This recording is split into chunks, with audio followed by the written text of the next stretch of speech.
Everyone, it's me Varsha. Movie വേൾഡിന്റെ പുതിയൊരു chat ഷോയിലേക്ക് എല്ലാവർക്കും സ്വാഗതം. 29 രാജ്യങ്ങളിലൂടെ ട്രാവൽ ചെയ്തിട്ട് എനിക്ക് ഏറ്റവും ഇഷ്ടപ്പെട്ടത് തുർക്കിയാണ്. ചെറുപ്പത്തിൽ ഞാൻ ഒരുപാട് ബോഡി ഷെയ്മിങ് നേരിട്ടിട്ടുണ്ട്. എല്ലാവർക്കും ഒരു തോട്ട് ഉണ്ട്, ഇറാഖ് എന്ന് പറഞ്ഞാൽ സേഫ് അല്ല. കയ്യിൽ നിന്ന് എൻ്റെ ഫോണ് തട്ടി കുറച്ച് പോയി കളഞ്ഞു. ആ ഫോണ് പോയത് നല്ലതിനാന്ന് എനിക്ക് മനസ്സിലാവാൻ ഒരു 1.5 വർഷം സമയം എടുത്തു. വീട്ടിൽ എൻ്റെ ബാങ്ക് അക്കൗണ്ട് 0 ആയിരിക്കും. നിനക്കിത് പറഞ്ഞ പണിയൊന്നുമല്ല, നിനക്കിത് പറ്റില്ല എന്നൊക്കെ പറഞ്ഞ് പല ആളുകളും കളിയാക്കി.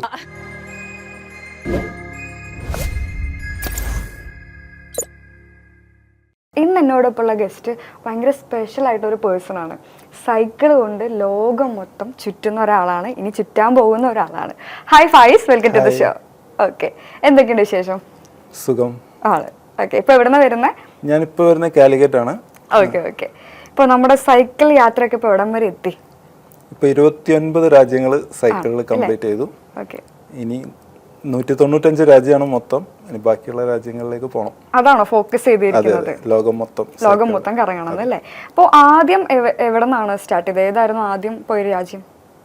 ആദ്യം പോയത് നേപ്പാളാണ്. നേപ്പാൾ. അതെന്റെ സിംഗപ്പൂർ യാത്രയുടെ ഭാഗമായിട്ട് Nepal, Bhutan, Myanmar, Thailand, Malaysia, Singapore. Okay, അപ്പോൾ നമ്മൾ കണ്ടിരുന്നത് ട്രിവാൻഡ്രം ടു ലണ്ടൻ ആണ്. അപ്പോൾ അത് എത്ര രാജ്യങ്ങൾ അത് കവർ ചെയ്തു? എത്ര ടൈം എടുത്തു? ഇതിന്റെ രണ്ടാമത്തെ ഫേസ് ആണ് ട്രിവാൻഡ്രം ടു ലണ്ടൻ. ഇപ്പം 23 രാജ്യങ്ങൾ കഴിഞ്ഞു. ഞാനിപ്പോൾ ജർമ്മനിയിൽ എത്തിയിട്ട് അവിടെ സൈക്കിൾ വെച്ചിട്ട് ഇപ്പോൾ വന്നതാണ് എൻ്റെ വിസന്റെ ആവശ്യത്തിന്.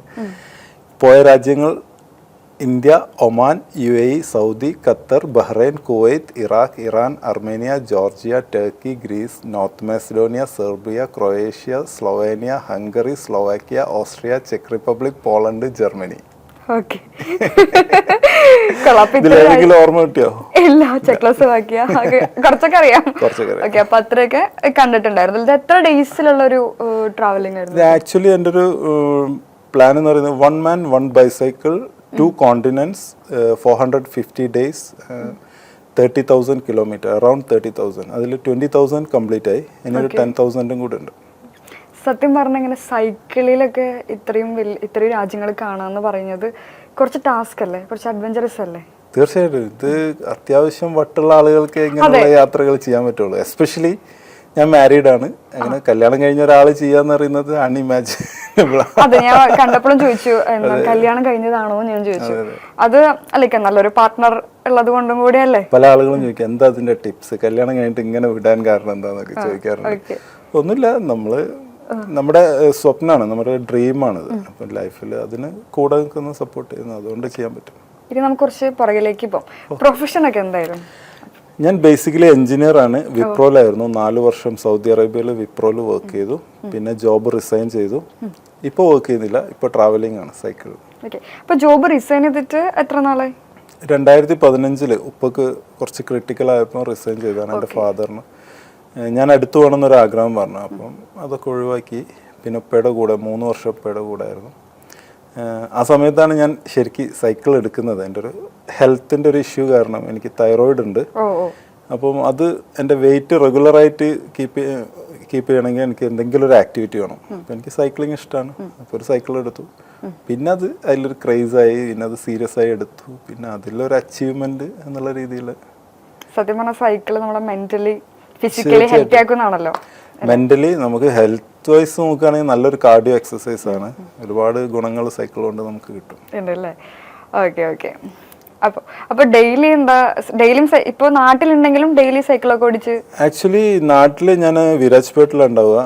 അവിടെ മോർണിംഗ് സൈക്കിൾ ഓടിക്കുക അത്ര സേഫ് അല്ല. ഇടയ്ക്ക് പുലി ഇറങ്ങി, കടുവ ഇറങ്ങി എന്നൊക്കെ പറയുന്നേക്കാം. അപ്പോൾ എനിക്ക് മോർണിംഗ് ഒരു പേടിയാണ്.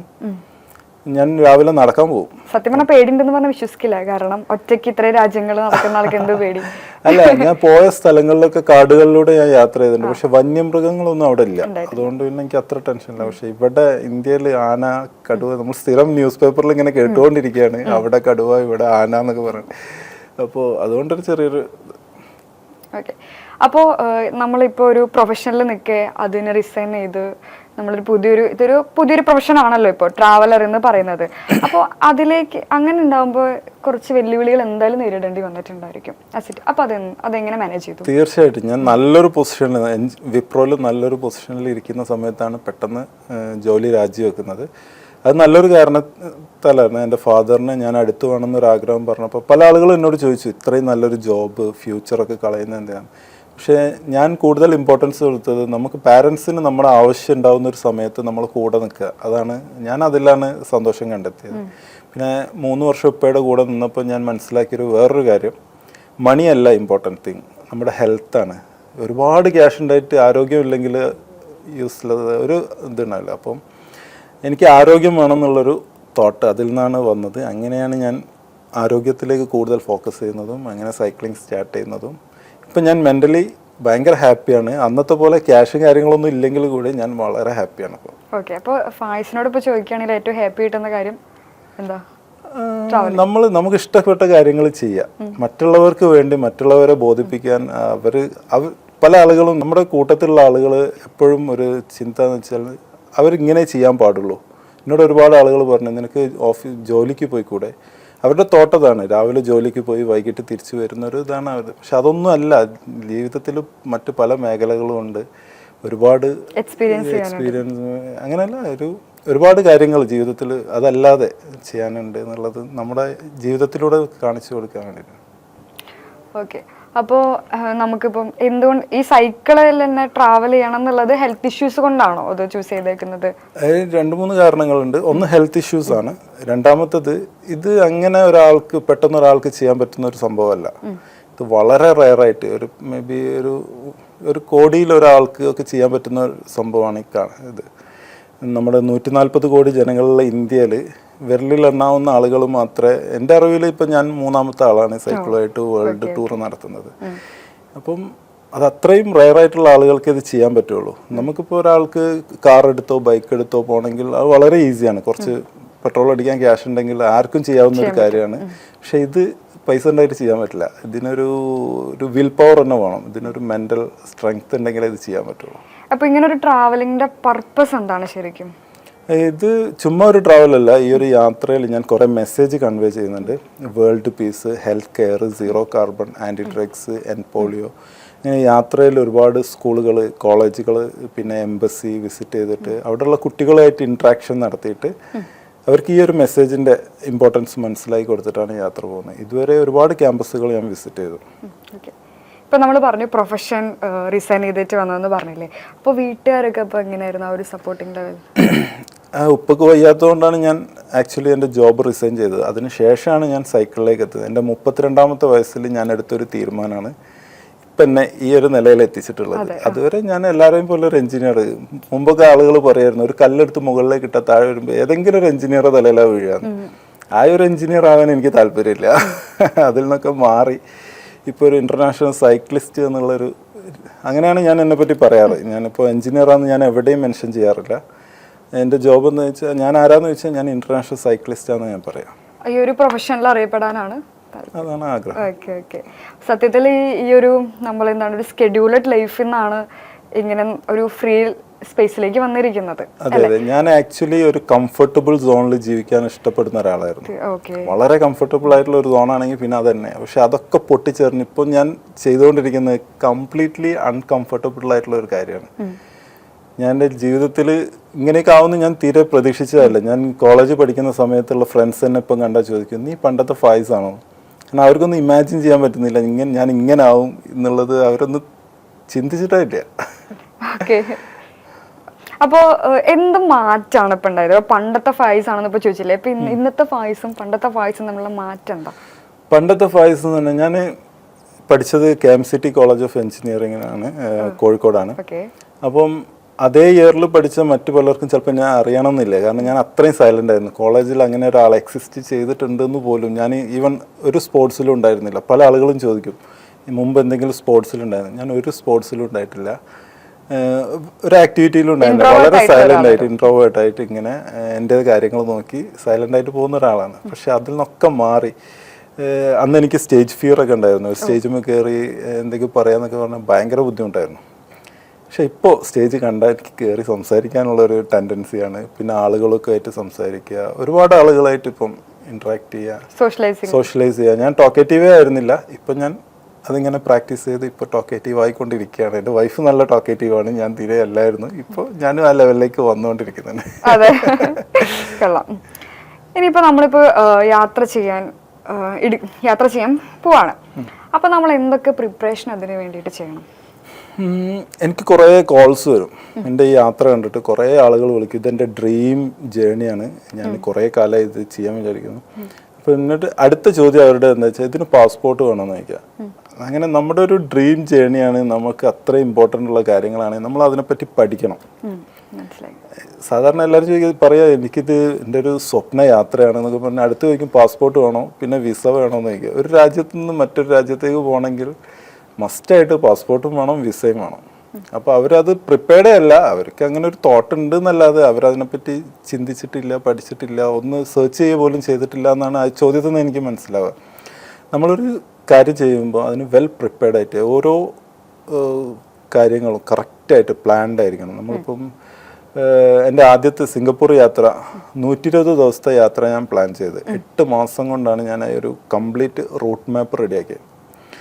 ഗൂഗിൾ മാപ്പിൽ അത് സൂം ചെയ്ത് എവിടെയാണോ സിറ്റി ഉള്ളത് എൻ്റെ സ്റ്റേ അവിടുത്തെ സിറ്റി മാർക്ക് ചെയ്ത് അങ്ങനെ ഡിവൈഡ് ചെയ്ത് ഒരു ദിവസം 100-120 കിലോമീറ്റർ അങ്ങനെ ഒരുപാട് കാൽക്കുലേഷനിലാണ് നമ്മൾ യാത്ര പോകേണ്ടത്. കാരണം വഴിയിൽ എവിടെയെങ്കിലും സേഫ് അല്ലാത്ത സ്ഥലത്ത് താമസിക്കാനൊന്നും പറ്റില്ല. അങ്ങനെ ഒരുപാട് കാര്യങ്ങൾ ഇതിൻ്റെ പുറകിൽ ചെയ്യാനുണ്ട്. നമ്മൾ നല്ലൊരു ഹോംവർക്ക് ചെയ്യണം.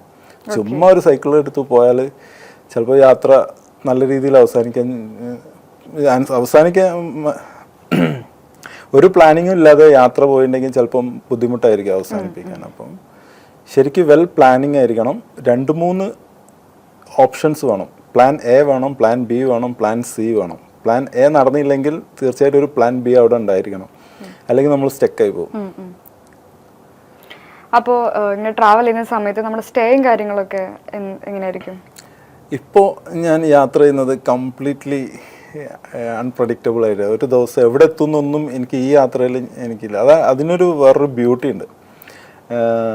ഞാൻ പോകുന്ന വഴിക്ക് എവിടെയെങ്കിലും റോഡ് സൈഡിൽ ടെൻ്റ് അടിച്ച്, ചിലപ്പോൾ ബസ് സ്റ്റോപ്പിലായിരിക്കും, ചിലപ്പോൾ പെട്രോൾ സ്റ്റേഷനിലായിരിക്കും, ചിലപ്പോൾ ആരുടെങ്കിലും വീട്ടിലായിരിക്കും, ചിലപ്പോൾ തടാകക്കരയിലായിരിക്കും. അതിന് വേറൊരു രസമാണ്. പക്ഷേ സേഫായ സ്ഥലങ്ങൾ കണ്ടെത്തി ഏകദേശം ഒരു 4 മണി വരെ സൈക്കിൾ ഓടിക്കുമ്പം ഞാൻ നോക്കും എവിടെയെങ്കിലും സേഫായിട്ടുള്ള സ്ഥലം ഉണ്ടോ നോക്കിയിട്ട് സ്ഥലം കണ്ടെക്കും. എന്നിട്ട് ഇരുടാവുമ്പോൾ സൺസെറ്റിന് ശേഷം അവിടെ പോയി ടെൻ്റ് അടിച്ചിട്ട് താമസിക്കും. അങ്ങനെ ടെൻ്റ് ഒക്കെ അടിച്ചിരിക്കുമ്പോൾ എന്തെങ്കിലും ബുദ്ധിമുട്ടൊക്കെ ഉണ്ടായിട്ടുണ്ട്? അതുകൊണ്ടാണ് ഞാൻ സൺസെറ്റിന് ശേഷം ടെൻ്റ് അടിക്കുന്നത്. ആരും അറിയില്ല അങ്ങനെ ഒരാൾ ടെൻ്റ് അടിച്ചിട്ടുണ്ട് എന്ന്, ആരും അറിയാത്ത ടെൻ്റ് അടിക്കുന്ന സ്ഥലത്തുള്ള ആളുകളെ അറിയരുത്. കാരണം എൻ്റെ സൈക്കിള് ടെൻറ്റിന് പുറത്തായിരിക്കും. അതിൻ്റെ ഉള്ളിൽ ഞാൻ കിടന്നുറങ്ങുമ്പോൾ രാവിലെ എഴുന്നേൽക്കുമ്പോൾ സൈക്കിള് വേണം, എൻ്റെ കയ്യിലുള്ള ഗാഡ്ജറ്റ്സ്, ഒരുപാട് സാധനങ്ങളുണ്ട്. അപ്പം നമ്മളൊരാളവിടെ ടെൻ്റ് അടിച്ചെന്ന് അറിയുമ്പം അത് മിസ്സാവാനുള്ള ചാൻസും കൂടും. അപ്പോൾ അതുകൊണ്ട് ഞാൻ വല്ല കുറ്റിക്കാട്ടിലും ആളുകൾ കാണാതെ, പോലീസൊന്നും കാണാതെ, കാരണം ചില കൺട്രീസിൽ പോലീസ് പ്രശ്നമാക്കും. അപ്പോൾ അവരൊന്നും കാണാതെ ടെൻ്റ് അടിച്ച് അതിരാവിലെ തന്നെ എഴുന്നേറ്റ് പാക്ക് ചെയ്ത് വിടും. അപ്പോൾ ഈ ഫുഡിൻ്റെ കാര്യങ്ങളൊക്കെ എന്ത് ചെയ്യും? ഫുഡൊരു ടാസ്ക്കാണ് ശരിക്കും പറഞ്ഞിട്ടുണ്ടെങ്കിൽ. എൻ്റെ കയ്യിൽ ഡ്രൈ ഫ്രൂട്ട്സ് ഉണ്ടാവും, ജാം, ന്യൂട്ടല്ല, പിന്നെ ബ്രെഡ്. യൂറോപ്പിൽ എവിടെ ഏത് രാജ്യത്ത് പോയാലും ബ്രെഡ് കിട്ടും, അതും സ്റ്റോക്ക് ഉണ്ടാവും. ഒന്നും കിട്ടിയില്ലെങ്കിൽ ഇത് പെട്ടെന്ന് ഇതെടുത്ത് കഴിക്കും. പിന്നെ യൂറോപ്പിലൊക്കെ എന്ന് പറഞ്ഞാൽ റോഡ് സൈഡിലൊക്കെ ഫ്രൂട്ട്സ്, പ്ലംസ്, ആപ്പിളൊക്കെ ഇങ്ങനെ വളർന്ന് കിടക്കുന്നുണ്ടാവും. കാട്ടിലൂടെയൊക്കെ ആണെങ്കിൽ നല്ല അടിപൊളി ആപ്പിളൊക്കെ കിട്ടും. അപ്പോൾ അതൊക്കെ പറിച്ച് കവറിലാക്കും. ചിലപ്പോൾ ലഞ്ചും ബ്രേക്ക്ഫാസ്റ്റൊക്കെ അതാണ് ആപ്പിള്. പിന്നെ പല കളറിൽ പ്ലംസ് കിട്ടും, യെല്ലോ, റെഡ്, ബ്ലാക്ക്. ഇതൊക്കെ ഒരു കഥ വായിക്കുന്ന പോലെയാണ് എനിക്ക് ഫീൽ ചെയ്യുന്നത്. നമ്മൾ എക്സ്പീരിയൻസ് ചെയ്തിട്ടില്ലാത്തതുകൊണ്ട് അങ്ങനെയാണ് ഫീൽ ചെയ്യുന്നത്. നല്ലൊരു എക്സ്പീരിയൻസ് ആണ്. മരത്തും വന്ന് പറിച്ച് കഴിക്കുക, ആരോടും ചോദിക്കണ്ട, കാട്ടിലാണ്. പല എൻ്റെ വീഡിയോസ് കാണുന്നവർ പറയും ഇത് ആരാൻ്റെ മുതൽ കഴിക്കാതെന്ന്. പക്ഷെ കാട്ടിലുള്ള പഴത്തിനോട് ആരോടും എല്ലാവരും കഴിക്കാം, അത് ധൈര്യമായിട്ട് കഴിക്കാം. അപ്പൊ ഇത്രയും പോയതിൽ ഏറ്റവും ഇഷ്ടപ്പെട്ടിട്ടുള്ള ഒരു രാജ്യം ഏതായിരിക്കും? 29 രാജ്യങ്ങളിലൂടെ ട്രാവൽ ചെയ്തിട്ട് എനിക്ക് ഏറ്റവും ഇഷ്ടപ്പെട്ടത് തുർക്കിയാണ്. തുർക്കി അതെന്താ? അവിടുത്തെ ആളുകൾ നല്ല ഹോസ്പിറ്റാലിറ്റിയാണ്, നല്ല ഫുഡാണ്, ലാൻഡ്സ്കേപ്പ്, പിന്നെ അവിടുത്തെ കൺസ്ട്രക്ഷൻ, റോഡ് കാര്യങ്ങളൊക്കെ നല്ല വെൽ പ്ലാൻഡ് ആണ്. നല്ല 4 കിലോമീറ്റർ ദൂരമുള്ള ഒരു ടണലൊക്കെ എനിക്ക് കിട്ടിയിട്ടുണ്ടായിരുന്നു. ശരിക്കും അടിപൊളിയായിട്ട് കൺസ്ട്രക്ട് ചെയ്തൊരു സ്ഥലമാണ്. അതുപോലെ എനിക്ക് ഇനി കാണണ്ട, ഇനി ഞാൻ ഈ നാട്ടിലേക്ക് വരില്ല, അങ്ങനെ എന്തെങ്കിലും തോന്നിയിട്ടുണ്ടോ? അർമേനിയ. അതെന്താ എന്താ പറ്റി? അവിടുത്തെ ആളുകൾ തീരെ ഫ്രണ്ട്ലി അല്ല. റേസിസം എനിക്ക് നല്ലോണം ഫീൽ ചെയ്തൊരു സ്ഥലമാണ് അർമേനിയ. ഞാൻ അവിടുത്തെ ഒരു ഇൻസിഡൻറ്റ് പറയാം. അർമേനിയ ജോർജിയ ബോർഡറിൽ ഒരു ദിവസം ഞാൻ ആ ബോർഡറിൽ സ്റ്റേ ചെയ്യാമെന്നാണ് വിചാരിച്ചത്, അർമേനിയൻ്റെ സൈഡിൽ. എങ്ങനെ ഞാൻ വൈകിട്ട് ഒരു 5 മണിയൊക്കെ ആകുമ്പോൾ അവിടെ എത്തി. അവിടെയുള്ള ആളുകളോട് ഞാനൊന്ന് സ്റ്റേ ചെയ്തോട്ടെ എന്ന് പറഞ്ഞിട്ട്, കാരണം ആളുള്ള സ്ഥലത്ത് നമുക്ക് ചില സ്ഥലങ്ങളിൽ അവരോട് പെർമിഷൻ വാങ്ങിച്ചിട്ട് വേണം സ്റ്റേ ചെയ്യാൻ. അങ്ങനെ 2-3 പേരോട് ചോദിച്ചിട്ട് അവരൊന്നും സ്റ്റേ ചെയ്യാൻ പെർമിഷൻ തരുന്നില്ല, ചെയ്യണ്ടെന്നാണ് പറയുന്നത്. കാരണം എൻ്റെ ലൈഫിൽ ആദ്യമായിട്ടാണ് ഇത്ര ആളുകളോട് ചോദിച്ചിട്ട് എല്ലാവരും സ്റ്റേ ചെയ്യണ്ട. ഞാൻ അപ്പം തന്നെ ഞാൻ ബോർഡർ ക്രോസ് ചെയ്ത്, രാത്രിക്ക് തന്നെ ബോർഡർ ക്രോസ് ചെയ്ത് ജോർജിയൻ്റെ അവിടെ ഒരു ട്രക്കിൻ്റെ മുകളിൽ പോയിട്ട് ടെൻ്റ് അടിച്ച് കിടന്നുറങ്ങി. എനിക്ക് അർമേനിയ അങ്ങനെ അത്ര തീരെ പിടിച്ചിട്ടില്ല. കാരണം അവർ നമ്മളെങ്ങനെ സംശയത്തോടെ നോക്കുക, നമ്മളെന്തോ ചെയ്യാമെന്നത് പോലുള്ളൊരു ഫീലാണ്. നല്ല റേസിസം എനിക്ക് ഫീൽ ചെയ്തിട്ടുണ്ട്. അതുപോലെ വേറെ എക്സ്പീരിയൻസ് വേറെ ഉണ്ടായിട്ടുണ്ടോ വ്യക്തികൾ? ജോർജിയയിലും അതുപോലെ ഒരു എക്സ്പീരിയൻസ് ഉണ്ടായിട്ടുണ്ട്. ഒരു ദിവസം രാവിലെ ടെൻറ്റിനുള്ളിൽ നിന്ന് ഭയങ്കര ഒച്ചയും വിളിയും പുറത്ത് തുറന്നു നോക്കുമ്പോൾ ഒരു പ്രായമായ ആൾ വന്നിട്ട് ഭയങ്കര ചീത്ത. പിന്നെ അവരുടെ ലാംഗ്വേജിലായതുകൊണ്ട് എനിക്കൊന്നും മനസ്സിലായില്ല. ഞാൻ എല്ലാം പാക്ക് ചെയ്ത് സൈക്കിളിൽ കയറ്റി ഞാൻ തന്നെ പോയി. ശരിക്കും പറഞ്ഞാൽ റോഡിൻ്റെ സൈഡിലാണ്, ഒരു പബ്ലിക് പ്രോപ്പർട്ടിയാണ്, ആരോട് ചോദിക്കേണ്ട ആവശ്യമൊന്നുമില്ല. പക്ഷെ പുള്ളി വന്നിട്ട് ഭയങ്കര ചീത്ത. നമ്മുടെ സ്ഥലമല്ലല്ലോ, ഒന്നും പറയാൻ പറ്റില്ല. പിന്നെ പറഞ്ഞാലും അവർക്ക് മനസ്സിലാവില്ല, അവർ പറയുന്നത് നമുക്ക് മനസ്സിലാവില്ല. അപ്പൊ പിന്നെ കുഴപ്പമില്ലല്ലോ. പിന്നെ ഈ പോകുന്ന സ്ഥലത്തൊക്കെ മലയാളികൾ കാണാറുണ്ടോ? മലയാളികൾ ഇല്ലാത്ത ഒരു രാജ്യം, ഞാൻ കാണാത്ത ഒരു രാജ്യം എന്ന് പറയുന്നത് ഇറാഖാണ്. ഇറാഖിൽ ഇന്ത്യക്കാരെ കണ്ടു, എംബസിയിൽ വർക്ക് ചെയ്യുന്ന 2 ഇന്ത്യക്കാരെ കണ്ടു. പക്ഷെ മലയാളികളെ കാണാത്ത ഇറാഖിൽ കണ്ടിട്ടില്ല. പിന്നെ നോർത്ത് മാസിഡോണിയയിൽ ഞാൻ മലയാളീനെ കണ്ടിട്ടില്ല. അവിടെ ഒരു മലയാളി ഉണ്ട്, കണ്ടിട്ടില്ല. പിന്നെ ഇറാനിൽ ഞാൻ കണ്ടിട്ടുണ്ട്. ഇറാനിൽ അവിടെ ഒരു കേന്ദ്രീയ വിദ്യാലയമുണ്ട്, അവിടെ ഒരു ടീച്ചറുണ്ട്. പിന്നെ എംബസിയിലൊരു ഹാഫ് മലയാളി, പാലക്കാട്ടുകാരനാണ്, പക്ഷേ നോർത്ത് ഇന്ത്യയിൽ അങ്ങനെ ഒരു മലയാളിനെ കിട്ടും. അപ്പോൾ ഈ രാജ്യങ്ങളിലൊക്കെ എല്ലാവർക്കും പല കൾച്ചറും അവരുടെ രീതികളൊക്കെ ഭയങ്കര ഡിഫറെൻ്റ് ആയിരിക്കും. ഇപ്പോൾ ഇന്ന സ്ഥലത്ത് നിന്ന് എനിക്ക് എൻ്റെ ലൈഫിലേക്ക് ഇത് അഡാപ്റ്റ് ചെയ്യണം എന്ന് തോന്നിയിട്ടുള്ള ഏതെങ്കിലും കാര്യമുണ്ടോ? അതോ ഏതെങ്കിലും രാജ്യത്ത് നിന്ന്? അല്ല, ഓരോ സ്ഥലത്തും അവരുടെ കൾച്ചർ ഡിഫറെൻ്റ് ആയിരിക്കും. അതിൽ നല്ലതുമുണ്ട് മോശമുണ്ട്. നല്ല കാര്യങ്ങൾ അഡാപ്റ്റ് ചെയ്യാൻ എവിടെ ആയാലും എനിക്കിഷ്ടമാണ്. പക്ഷെ ഒരുപാട് മോശം കാര്യങ്ങളും അവിടെ കാണും. ഫോർ എക്സാമ്പിൾ ഞാൻ പറഞ്ഞു എനിക്ക് തുർക്കി ഭയങ്കര ഇഷ്ടമാണ്. പക്ഷെ അവിടെയുള്ള ആളുകൾ സ്മോക്ക് ചെയ്യും, നല്ല സ്മോക്കാണ്. യൂറോപ്പിൽ കടന്നു കഴിഞ്ഞാൽ പിന്നെ യൂറോപ്പ് എന്നല്ല, ഇറാഖ്, ഇറാൻ അങ്ങോട്ട് കംപ്ലീറ്റ് സ്മോക്കിംഗ് ആണ്. ചിലപ്പോൾ അവരുടെ വെതറിൻ്റെ ഇതായിരിക്കാം. ആണുങ്ങളും പെണ്ണുങ്ങളും ഒക്കെ ചെയിൻ സ്മോക്കറാണ്. അതെനിക്ക് തീരെ ഇഷ്ടമില്ല. സ്മോക്കിംഗ് ഞാൻ അഗെയിൻസ്റ്റ് ആണ്, ഡ്രിങ്ക്സ് അത് അഗെയിൻസ്റ്റ് ആണ്. അത് 2 കാര്യം എനിക്ക് തീരെ ഇഷ്ടമില്ലാത്ത. പിന്നെ അത് അവരുടെ കൾച്ചറാണ്, അവരുടെ കാര്യമാണ്. പക്ഷെ എനിക്കത് തീരെ ഇഷ്ടമില്ലാത്തൊരു കാര്യമാണ്. പിന്നെ അവിടെ നല്ല ഒരുപാട് കാര്യങ്ങളുണ്ട്. ഫോർ എക്സാമ്പിൾ, നമ്മളിപ്പോൾ ഇവിടെ ഒരു വീട്ടിലൊരു കാര്യം എടുക്കാം.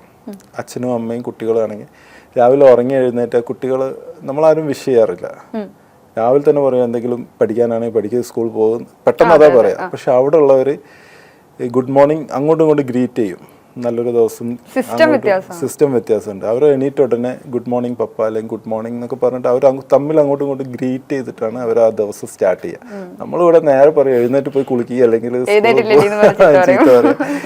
അവർ അങ്ങോട്ടും ഇങ്ങോട്ടും ഭയങ്കര റെസ്പെക്റ്റ് ആണ്. എനിക്ക് ഭയങ്കര ഇഷ്ടമാണ്. തീർച്ചയായിട്ടും അത് നല്ല ഒരു കാര്യമാണ്. വീട്ടിലിപ്പം മക്കളാണെങ്കിൽ അവരടുത്ത് പോയിട്ട് ഗുഡ് മോർണിംഗ് സുഖാണോ എന്നൊക്കെ ചോദിച്ചിട്ട് അതൊരു നല്ലൊരു പോസിറ്റീവ് ആയിട്ടുള്ളൊരു. ഇപ്പോൾ നമ്മൾ പല രാജ്യങ്ങളും മലയാളീസിനെ കാണാറുണ്ട്. അപ്പോൾ അവരുടെയൊക്കെ റെസ്പോണ്ട് ചെയ്യുന്നതൊക്കെ എങ്ങനെയായിരിക്കും? GCCയിലെ പ്രവാസി മലയാളികൾ ഒരു രക്ഷയില്ലായിരുന്നു. എന്നെ നിലത്ത് നിർത്തിയിട്ടില്ല. ഞാൻ ഖത്തറിൽ പോയ സമയത്ത് 11 ദിവസം ഖത്തറിലുണ്ടായിരുന്നു. 11 ദിവസവും രാവിലെ ഉച്ചയ്ക്ക് ഈവനിങ് രാത്രി കംപ്ലീറ്റ് പരിപാടിയായിരുന്നു. ഒരു പ്രോഗ്രാമിൽ നിന്ന് അടുത്ത പ്രോഗ്രാമിലേക്ക് ഇങ്ങനെ ഓടിക്കൊണ്ടിരിക്കുകയായിരുന്നു. പക്ഷെ അത് കഴിഞ്ഞ് ഞാൻ യൂറോപ്പിലേക്ക് എത്തിയപ്പോൾ അവിടെ മലയാളീസ് ഉണ്ട്.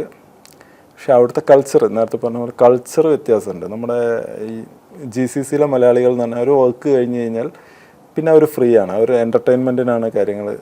പക്ഷേ യൂറോപ്പിൽ ഞാൻ അങ്ങനെ കണ്ടിട്ടില്ല. അവിടെ 1 മണിക്കൂറെങ്കിൽ 1 മണിക്കൂർ വർക്ക് ചെയ്താൽ യൂറോകളാണ് ഇങ്ങോട്ട് വരിക. അതുകൊണ്ട് ആളുകൾ കൂടുതൽ ഒരു പാർട്ട് ടൈം ഉണ്ടാവും, ഒരു മെയിൻ വർക്ക് ഉണ്ടാവും, അങ്ങനെ കൂടുതൽ ജോലികളിലായിരിക്കും. എനിക്കങ്ങനെ ഫീൽ ചെയ്തത്. എല്ലാവരും അങ്ങനെയല്ല, പക്ഷെ ഓൾമോസ്റ്റ് എല്ലാവരും ആ ഒരു മെൻറ്റാലിറ്റിയിലാണ്. ഫായ്സിന് ഇപ്പോൾ വേറെ എന്തെങ്കിലും ആക്ടിവിറ്റീസ് ഉണ്ടോ ഈ സൈക്ലിംഗ് ട്രാവലിംഗ് അല്ലാതെ?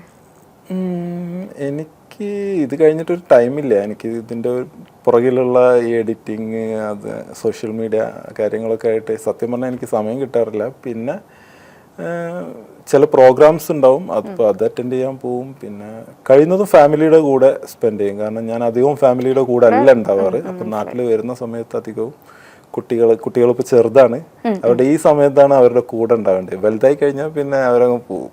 അപ്പോൾ ഇപ്പോൾ അവരെ കൊഞ്ചിക്കാനും ഒക്കെ പറ്റിയൊരു സമയം. ഇപ്പോൾ നമ്മൾ ഈ ട്രാവലിങ്ങിലൊക്കെ സ്റ്റാർട്ട് ചെയ്യുന്നതിന് മുന്നേ കുറേ എതിരഭിപ്രായമൊക്കെ ഉണ്ടാവും. ഇതൊക്കെ ചെയ്താൽ എന്താണ് ഇങ്ങനെയാണെന്നൊക്കെ ഉണ്ടാവും അല്ലേ? അപ്പോൾ അങ്ങനെ സൈക്കിളിലാണ് യാത്ര എന്ന് പറയുമ്പോൾ കുറച്ചും കൂടി. തീർച്ചയായിട്ടും. അപ്പൊ അതെങ്ങനെ മാനേജ് ചെയ്തു? എൻ്റെ ആദ്യത്തെ യാത്ര, സിംഗപ്പൂർ യാത്ര ഞാൻ അനൗൺസ് ചെയ്തിട്ടുണ്ടായിരുന്നു. അപ്പോൾ ആ സമയത്ത് എൻ്റെ നാട്ടിൽ നിന്നൊക്കെ പല ആളുകളും കളിയാക്കി. ഒന്നാമത് ഞാൻ അത്യാവശ്യം തടിയുള്ള ആളാണ്, തൈറോയിഡ് കാരണം എനിക്ക് തടി ഉണ്ടാവും, ജന്മനാ ഉള്ളതാണ്. പിന്നെ അവരിങ്ങനെ കളിയാക്കി, നിനക്കിത് പറഞ്ഞ പണിയൊന്നുമല്ല, നിനക്കിത് പറ്റില്ല എന്നൊക്കെ പറഞ്ഞ് പല ആളുകളും കളിയാക്കി. കൂടാതെ നമ്മുടെ കുടുംബത്തിൽ നിന്ന് തന്നെ പല ആളുകൾ എന്നെ ഫോൺ ചെയ്തിട്ട് ചീത്ത പറഞ്ഞിട്ടുണ്ട്. നിനക്ക് വീട്ടിൽ ഉമ്മ ഉണ്ട്, വൈഫുണ്ട്, കുട്ടികളുണ്ട്, ഒരുപാട് ഉത്തരവാദിത്തങ്ങളുണ്ട്, നീ ഇങ്ങനെ ചുമ്മാ ഭ്രാന്തം പരിപാടിയായിട്ട് ഇറങ്ങുകയാണോ എന്നൊക്കെ ചോദിച്ചിട്ട് ഒരുപാട് ആളുകൾ എന്നെ, ഒരുപാടല്ല, ഒരു 2-3 ആളുകൾ എന്നെ വിളിച്ച് ചീത്ത പറഞ്ഞിട്ടുണ്ട്. പക്ഷെ എൻ്റെ ആദ്യത്തെ യാത്ര കഴിഞ്ഞതോടുകൂടി അവർക്ക് കാര്യങ്ങൾ മനസ്സിലായി. അവർ പിന്നെ നല്ല സപ്പോർട്ടാണ് ഇപ്പോൾ, എല്ലാ വിധത്തിലുള്ള സപ്പോർട്ടും അവർ. ശരിക്കും ഒരു തോട്ടുണ്ട് ഈ ഇങ്ങനെ ഇത്രയധികം ട്രാവൽ ചെയ്ത് നടക്കുന്ന ആളുകൾ പ്രത്യേകിച്ച് റെസ്പോൺസിബിലിറ്റീസ് ഒന്നുമില്ല, അവരവരുടെ ഇഷ്ടത്തിന് നടക്കാണെന്നൊരു തോട്ടുണ്ട്. പിന്നെ മാരീഡും അല്ല എന്നുള്ളൊരു തോട്ടുണ്ട്. അങ്ങനെ വെച്ച് നോക്കുമ്പോൾ അല്ല, കാരണം നമ്മൾ കാണുന്ന ഒരുവിധം ആളുകളൊക്കെ മുകളിൽ ആകാശവും താഴെ ഭൂമിയായിട്ട് നടക്കുന്നവരാണ്, ഇങ്ങനെ പാറിപ്പറന്ന് നടക്കുന്നവരാണ് ഇങ്ങനെ ചെയ്യാറ്. ഒരു കല്യാണം കഴിഞ്ഞ് റെസ്പോൺസിബിലിറ്റീസ് ഉള്ള ഒരാൾ ഇത് ചെയ്യാന്ന് പറയുന്നത് വളരെ റെയറാണ്, വളരെ ബുദ്ധിമുട്ടാണ്. അത് രണ്ടും ബാലൻസ് ചെയ്ത് പോകണം, 2 ഭാഗവും ബാലൻസ് ചെയ്യണം, അല്ലെങ്കിൽ പ്രോബ്ലം വരും. അപ്പോൾ അതൊരു ഭയങ്കര ഡിഫിക്കൽട്ടാണ്, പക്ഷെ ഞാനത് ആസ്വദിക്കുന്നുണ്ട്. നല്ലൊരു അച്ഛനാണ്, നല്ല ട്രാവലറാണ്. അത് എന്റെ വൈഫിനോട് ചോദിക്കണം, നല്ലൊരു അച്ഛനാണോ ഹസ്ബൻഡാണോ ഉള്ളത്, അത് പുള്ളിക്കാരത്തി ആണ്. ഇനി നമുക്ക് കാര്യത്തിലേക്ക് വരാം. ഇനി ഇതിന്റെ എക്സ്പെൻസ് ഒക്കെയാണ് എന്തൊക്കെയാണ്? ഇപ്പൊ ഇത്ര നാൾ ട്രാവൽ ചെയ്തിട്ട് എത്ര എക്സ്പെൻസ് ഉണ്ടായിട്ടുണ്ട്? അത് കാൽക്കുലേറ്റ് ചെയ്യാൻ ഭയങ്കര ബുദ്ധിമുട്ടാണ്. കാരണം ഓരോ ദിവസവും ചിലപ്പോൾ ഒരുപാട് എക്സ്പെൻസ് ഉണ്ടാവും, ചില ദിവസം 0 എക്സ്പെൻസ് ആണ്. പോകുന്ന സ്ഥലങ്ങളിൽ ചിലപ്പോൾ ആളുകൾ ഫുഡ് വാങ്ങിച്ചു തരും, ചിലപ്പോൾ പോക്കറ്റിൽ പൈസ ഇട്ട് തരും ഉപയോഗിച്ചെന്ന് പറഞ്ഞിട്ട്. ചിലപ്പോൾ അങ്ങനെ ഒന്നും പ്രഡിക്റ്റബിൾ അല്ല, ചിലപ്പോൾ 0 എക്സ്പെൻസ്, ചിലപ്പോൾ ഒരുപാട് എക്സ്പെൻസ് വരും. അപ്പോൾ അതുകൊണ്ട് എനിക്കിതുവരെ കാൽക്കുലേറ്റ് ചെയ്യാൻ പറ്റിയിട്ടില്ല. പക്ഷേ ഈ ഒരു യാത്ര സെക്കൻഡ് ഫേസ് സ്റ്റാർട്ടിങ് മുതൽ എൻ്റെ വരെ ഞാൻ കാൽക്കുലേഷൻ ഉണ്ട്, അത് ഏകദേശം 20 to 25 lakhs ആണ്. അപ്പോൾ എനിക്ക് മെയിൻ സ്പോൺസറെ കിട്ടിയിട്ടില്ല. ഞാൻ ഒരുപാട് സെർച്ച് ചെയ്തു, കൊറോണ കഴിഞ്ഞ ഉടനെ ആയതുകൊണ്ടാണോ അറിയില്ല, മെയിൻ സ്പോൺസറെ കിട്ടിയില്ല. എനിക്ക് 2 സപ്പോർട്ടിങ് സ്പോൺസേഴ്സ് ആണുള്ളത്, ഒന്ന് പാരാജോൺ, ഒന്ന് എമിറേറ്റ്സ് ഫസ്റ്റ്. പാരാജോണാണ് എനിക്ക് സൈക്കിൾ തന്നത്. സൈക്കിള് അമേരിക്കൻ ബ്രാൻഡാണ്, അത് ബിൽഡ് ചെയ്താണ്, ഓരോ പാർട്സ് വാങ്ങിയിട്ട്. ഒരു എബ്രഹാം സാർ ഉണ്ട് കോഴിക്കോട്, എൻ്റെ ഒരു ഫ്രണ്ടാണ്, പുള്ളിയാണ് എനിക്ക് കറക്റ്റായിട്ട് ഇങ്ങനെ ഒരു യാത്രക്ക് വേണ്ടിയുള്ള സൈക്കിൾ ബിൽഡ് ചെയ്ത് തന്നത്. അതിന് ഏകദേശം ഒരു 2.5 lakhs എക്സ്പെൻസ് ഒരു സൈക്കിൾ. പിന്നെ യാത്രയിൽ ഞാൻ കണ്ടുമുട്ടിയ ഒരുപാട് നല്ല നല്ല ആളുകളുണ്ട്, ഇങ്ങനെയുള്ള യാത്രകൾ ഇഷ്ടപ്പെടുന്നവർ. അവരെന്തെങ്കിലും രീതിയിൽ കോൺട്രിബ്യൂട്ട് ചെയ്യും. അങ്ങനെയാണ് ഞാനിപ്പോൾ ജർമ്മനി വരെ എത്തിയിട്ടുള്ളത്. ഇനി ജർമ്മനിയിൽ നിന്ന് അങ്ങോട്ടുള്ളതും അതുപോലെ ആളുകളെ കണ്ടെത്തി അവരുടെ അടുത്ത് നിന്ന് കോൺട്രിബ്യൂഷൻ കിട്ടിയിട്ട് വേണം മുമ്പോട്ട് പോകാൻ. അപ്പോൾ ഈ വിസ പ്രോസസ് ഒക്കെ എത്ര ടൈം എടുക്കുന്നതാണ്? എങ്ങനെയാണ് അതിന്റെ? പല രാജ്യത്തിന്റെയും വിസ പ്രോസസ്സ് ഡിഫറെന്റ് ആണ്. ഫോർ എക്സാമ്പിൾ നമ്മളിപ്പോൾ ഒരു ഷെങ്കണ് കൊടുത്താണെങ്കിൽ അവർ പറയുന്നത് 15 വർക്കിംഗ് ഡേയ്സ് ആണ്. അതെന്തായാലും ഒരു 25 days എടുക്കും. വർക്കിംഗ് ഡേയ്സ് ആണ് 15, പക്ഷെ അത് 25. ചിലപ്പോൾ അവർക്ക് എന്തെങ്കിലും ക്ലാരിഫിക്കേഷൻ വേണമെങ്കിൽ, ഞാനിപ്പം കഴിഞ്ഞത് ഗ്രീസല്ല, ഞാനിപ്പോൾ കഴിഞ്ഞത് ജർമ്മനിയുടെ ഷെങ്കണാണ് അപ്ലൈ ചെയ്തത്. അപ്പോൾ അവർക്ക് കുറേ ക്ലാരിഫിക്കേഷൻ വേണ്ടിയിരുന്നു. അങ്ങനെ മെയിൽ അയച്ച് അതിന് റിപ്ലൈ കൊടുത്ത് അങ്ങനെ ഏകദേശം ഒരു 1.5 മാസം സമയമെടുത്തു. കാരണം അവർ പറഞ്ഞ ഡോക്യുമെൻറ്റ്സ് എൻ്റെ കയ്യിലില്ല. അപ്പോൾ അത് കിട്ടാൻ വേണ്ടിയിട്ട് ഞാൻ വേറെ ജർമ്മനിയിലുള്ള ആളുകളുടെ, അവിടെയുള്ള റോട്ടറി ക്ലബിൻ്റെ ലെറ്റർ വേണമെന്ന് പറഞ്ഞു. ഓക്കെ. അപ്പോൾ അത് കിട്ടാൻ കുറച്ച് ഡിലേ ആയി. അങ്ങനെ ഒരു 1.5 മാസത്തോളം സമയം എടുത്തു ഒരു വിസ കിട്ടാൻ വേണ്ടിയിട്ട്. അപ്പം മിനിമം എന്തായാലും ഒരു 1 മന്ത് ടൈം എടുക്കും. UK വിസക്ക് ആണെങ്കിലും ഇപ്പോൾ ഷെങ്കൺ വിസക്ക് ആണെങ്കിലൊക്കെ. മറ്റുള്ള കൺട്രീസൊക്കെ ഓൺലൈൻ വിസ കിട്ടും. ചിലത് ഇപ്പോൾ തുർക്കി ആണെങ്കിൽ തുർക്കിയുടെ വിസയുടെ കാര്യം ഭയങ്കര കോമഡിയാണ്. നമ്മളിപ്പം ഇന്ത്യയിൽ നിന്ന് അപ്ലൈ ചെയ്യുകയാണെങ്കിൽ ഒരുപാട് ഫോർമാലിറ്റീസ് ആണ്. പക്ഷേ ഞാൻ വിസക്ക് വേണ്ടി കൊടുത്തത് എൻ്റെ പാസ്പോർട്ടും 2 പാസ്പോർട്ട് സൈസ് ഫോട്ടോ മാത്രമാണ്. അത് കുവൈത്തിലായിരുന്നു. കുവൈത്തിലെ തുർക്കി അംബാസഡറെ ഞാൻ പോയി കണ്ടു. അപ്പോൾ ഒരു ലേഡി ആയിരുന്നു. അവരോട് കാര്യങ്ങളൊക്കെ പറഞ്ഞപ്പോൾ അവർ പറഞ്ഞു ഓക്കെ നാളെ തുർക്കിയുടെ കോൺസുലേറ്റിൽ വന്നിട്ടുണ്ടെങ്കിൽ വിസ തരാമെന്ന് പോയി. ഞാൻ ജസ്റ്റ് ഒരു പാസ്പോർട്ടും കൊടുത്തു, 2 ഫോട്ടോയും കൊടുത്തപ്പോൾ അവിടെ ഉള്ളവർ ചിരിക്കുകയാണ്. കാരണം നോർമലി അവർക്ക് ആപ്ലിക്കേഷൻ വരാൻ തന്നെ ഒരുപാട് ഡോക്യുമെൻറ്റ്സ് ഉണ്ടാവും. സാലറി സർട്ടിഫിക്കറ്റ് വേണം, ഇൻകം, അങ്ങനെ ഒരുപാട് കാര്യങ്ങളുണ്ട്. എനിക്കതൊന്നുമില്ല. ജസ്റ്റ് ഒരു പാസ്പോർട്ട് 2 ഫോട്ടോ കൊടുത്തപ്പോൾ നെക്സ്റ്റ് ഡേ അവരെ സ്റ്റാമ്പ് ചെയ്തു തന്നു. അതേപോലെ ഇറാഖിൻ്റെ വിസ ഇന്ത്യയിലെ ഡൽഹിയിലെ ഇറാഖ് എംബസിയിൽ പോയി ഞാൻ വിസ വേണമെന്ന് പറഞ്ഞപ്പോൾ അവർ പറഞ്ഞു തരാൻ പറ്റില്ല, ഇന്ത്യൻ ഗവൺമെൻറ്റിൻ്റെ ലെറ്റർ വേണം എന്നൊക്കെ പറഞ്ഞപ്പോൾ അത് പോസിബിൾ അല്ല. ഇന്ത്യൻ ഗവൺമെൻറ്റിൻ്റെ ലെറ്റർ നമുക്ക് ചുമ്മാ തരുമൊന്നുമില്ല. എങ്ങനെ ഒരു പ്രതീക്ഷയില്ലാതെ ഇങ്ങനെ നടക്കുകയായിരുന്നു. അപ്പോഴാണ് എൻ്റെ ഒരു ഫ്രണ്ട് ത്രൂ ഞാൻ കുവൈത്തിലുള്ള ഇറാഖ് എംബസിയിൽ പോയി അവിടെ ആപ്ലിക്കേഷൻ കൊടുത്തു. ആ ആപ്ലിക്കേഷൻ കൊടുത്തത് അംബാസഡർ അറിഞ്ഞു. പിന്നെ ഒരാൾ വന്നിട്ട് ആപ്ലിക്കേഷൻ അപ്പോൾ എൻ്റെ സ്റ്റാഫിനോട് പറയുന്നു അംബാസഡർ കാണണം എന്ന് പറയുന്നു, പുള്ളിയുടെ റൂമിലേക്ക് പോകണം എന്ന് പറഞ്ഞാൽ. അങ്ങനെ വെൽ സെക്യൂരിറ്റീസ് ഭയങ്കര ഇതാണ്, സ്ട്രിക്റ്റാണ്. അതിൻ്റെ ഉള്ളിലേക്ക് അങ്ങനെ എല്ലാവർക്കും പോകാൻ പറ്റില്ല. എന്നെയും കൊണ്ട് അംബാസഡറുടെ റൂമിൽ കൊണ്ട് ഏകദേശം ഒരു 1/2 മണിക്കൂർ നമ്മൾ സംസാരിച്ചു. എന്നോട് പറഞ്ഞു വിസ തരാം, കുഴപ്പമൊന്നുമില്ല. പുള്ളി എന്നോട് പറഞ്ഞൊരു കണ്ടീഷൻ ഉണ്ട്. ഞാൻ ആക്ച്വലി 4 ദിവസമാണ് ഇറാഖിൽ ട്രാവൽ ചെയ്യാൻ വിചാരിച്ചത്. എനിക്ക് പേടിയായിരുന്നു. പേടി മീൻസ് എല്ലാവരും ഇങ്ങനെ പറയുന്നു ഇറാഖ് ഒഴിവാക്കി കൂടെ, ഇറാഖ് സേഫ് അല്ല. അപ്പം ഞാൻ വിചാരിച്ചു 4 ദിവസം കൊണ്ട് ഇറാഖ് കഴിഞ്ഞ് ഇറാനിലെത്താനായിരുന്നു എൻ്റെ പ്ലാന്. അപ്പം ഞാൻ അംബാസഡർ പറഞ്ഞു വെറും 4 ദിവസം ഞാൻ ഇറാഖിലൂടെ ഉള്ളൂ, എനിക്കൊന്ന് തരണം എന്ന് പറഞ്ഞപ്പോൾ പുള്ളി പറഞ്ഞു 4 ദിവസം പോരാ. പുള്ളി ഒരു ലിസ്റ്റ് എനിക്ക് തന്നു. നജഫ്, ബാബിലോണ, ഖർബല എന്നൊക്കെ പറഞ്ഞിട്ട് ഒരു ബാഗ്ദാദ് എന്നൊക്കെ പറഞ്ഞിട്ട് ഒരു ലിസ്റ്റ് തന്നു. എന്നോട് പറഞ്ഞു നിൻ്റെ ഇൻസ്റ്റഗ്രാം പേജ് ഞാൻ ഫോളോ ചെയ്യുന്നുണ്ട്, നീ ഇവിടെയൊക്കെ പോകുന്നുണ്ടോയെന്ന് ഞാൻ ചെക്ക് ചെയ്യും, മസ്റ്റായിട്ട് പോകണം എന്ന് പറഞ്ഞു. അങ്ങനെ 11 ദിവസം ഞാൻ ഇറാഖിലുണ്ട്. കാരണം എല്ലാവർക്കും ഒരു തോട്ട് ഉണ്ട് ഇറാഖ് എന്ന് പറഞ്ഞാൽ സേഫ് അല്ല. പക്ഷെ പുള്ളിക്ക് അത് അല്ല, അവിടെ ഒരുപാട് കാര്യങ്ങളുണ്ട്. കാരണം നമ്മുടെ പേജിലൂടെ പല ആളുകളും കാണുമല്ലോ. അപ്പം തീർച്ചയായിട്ടും അവിടെയൊക്കെ പോയിട്ട് ഇറാഖ് സേഫാന്നുള്ളത് പുറം ലോകത്തെ അറിയിക്കാൻ വേണ്ടിയിട്ടായിരിക്കാം എന്നോട് ഇതൊക്കെ പോകണമെന്ന് പറഞ്ഞു. ഇങ്ങനെ അവിടെയൊക്കെ പോയി എല്ലാം കൊണ്ടും നല്ല. അവിടെ കിയ മോട്ടോഴ്സാണ് എനിക്ക് ഇറാഖിൽ എല്ലാ സപ്പോർട്ടും പ്രൊവൈഡ് ചെയ്തത്. പോകുന്ന സ്ഥലങ്ങളിൽ കിയയുടെ ഷോറൂം അല്ലെങ്കിൽ അവരുടെ സർവീസ് സെൻ്ററിലാണ് ഞാൻ താമസിച്ചതൊക്കെ. ഇപ്പം നമ്മുടെ നാട്ടിൽ എന്തൊക്കെ സപ്പോർട്ടിങ് കിട്ടാറുണ്ട് ഇതിന് വേണ്ടിയിട്ട്? അൺഫോർച്ചുനേറ്റ്ലി ഇതിന് മെയിനായിട്ട് വേണ്ടത് ഗവൺമെൻറ്റിൻ്റെ ഭാഗത്തു നിന്നുള്ള സപ്പോർട്ടാണ്. കാരണം നമ്മുടെ പേപ്പർ വർക്ക്സിന് അത് മസ്റ്റാണ്. പക്ഷെ അൺഫോർച്ചുനേറ്റ്ലി എനിക്കത് കിട്ടിയിട്ടില്ല. ഞാൻ ഒരുപാട് തവണ പല മന്ത്രിമാരെയും പല ഗവൺമെൻറ് ഓഫീസൊക്കെ പോയിട്ടുണ്ടായിരുന്നു. പക്ഷേ ഈ അടുത്ത് 1.5 വർഷം മുമ്പ് യാത്ര തുടങ്ങുന്നതിന് മുമ്പ് ഞാനൊരു മെയിൽ അയച്ചിട്ടുണ്ടായിരുന്നു. അതിൻ്റെ റിപ്ലൈ എനിക്ക് കഴിഞ്ഞ മാസം ഉണ്ട്. നമ്മുടെ നിയമസഭയിൽ നിന്ന് വിളിക്കുന്നു, നിങ്ങൾ അയച്ചൊരു അപേക്ഷൻ്റെ റിപ്ലൈ ആണ്, നോ എന്ന് പറഞ്ഞു. അതിന് ഇനി റിപ്ലൈ അയക്കണമെന്ന് വെച്ചു. ഞാൻ പറഞ്ഞു ഇനി അതിൻ്റെ ആവശ്യമില്ല, ഞാൻ യാത്ര കഴിയാറായി. ഇപ്പോഴാണ് അതിൻ്റെ റിപ്ലൈ വരുന്നത്. അപ്പം അൺഫോർച്ചുനേറ്റ്ലി എനിക്ക് അങ്ങനെ ഒരു സപ്പോർട്ടും കേരള ഗവൺമെൻറ്റിൻ്റെ ഭാഗത്തുനിന്ന് ഉണ്ടായിട്ടില്ല. പിന്നെ അതിൽ എന്നെ സപ്പോർട്ട് ചെയ്തത് ശശി തരൂർ സാറ് നല്ല സപ്പോർട്ടായിരുന്നു. പിന്നെ അതേപോലെ നമ്മുടെ കേരള ഗവർണറും സപ്പോർട്ട് ചെയ്തിട്ടുണ്ട്. ഓക്കെ. ഇനി സപ്പോർട്ടേഴ്സ് ഉണ്ടാവും വൈകാതെ എന്ന് വിചാരിക്കുന്നു. അല്ല, ഒരുപാട് നല്ല ആളുകൾ നല്ല യാത്രയിൽ ഞാൻ പരിചയപ്പെട്ട, ഇപ്പം ശരിക്കും പറഞ്ഞാൽ നമ്മൾ നമ്മുടെ കൂടെ ഉണ്ടാവും എന്ന് വിചാരിച്ച പല ആളുകളും നമ്മുടെ കൂടെ ഉണ്ടായിട്ടില്ല. പക്ഷെ നമ്മുടെ കൂടെ ഒരിക്കലും ഇതുവരെ കാണാത്ത കേൾക്കാത്ത ആളുകളൊക്കെ നമ്മുടെ കൂടെ കട്ടക്ക് നിൽക്കുമ്പോൾ ഒരു ഭയങ്കര സന്തോഷമാണ്. എല്ലാവർക്കും ആക്ച്വലി യാത്ര ചെയ്യാൻ ഭയങ്കര ഇഷ്ടമായിരിക്കും. ചിലപ്പോൾ ഈ പറഞ്ഞ പോലെ കംഫർട്ട് സോൺ വിട്ടിറങ്ങാനുള്ള ഒരു ബുദ്ധിമുട്ട്, റെസ്പോൺസിബിലിറ്റീസ്, ഇതൊക്കൊണ്ടൊക്കെ ആയിരിക്കില്ലേ ആളുകൾക്ക് പറ്റാത്തത്?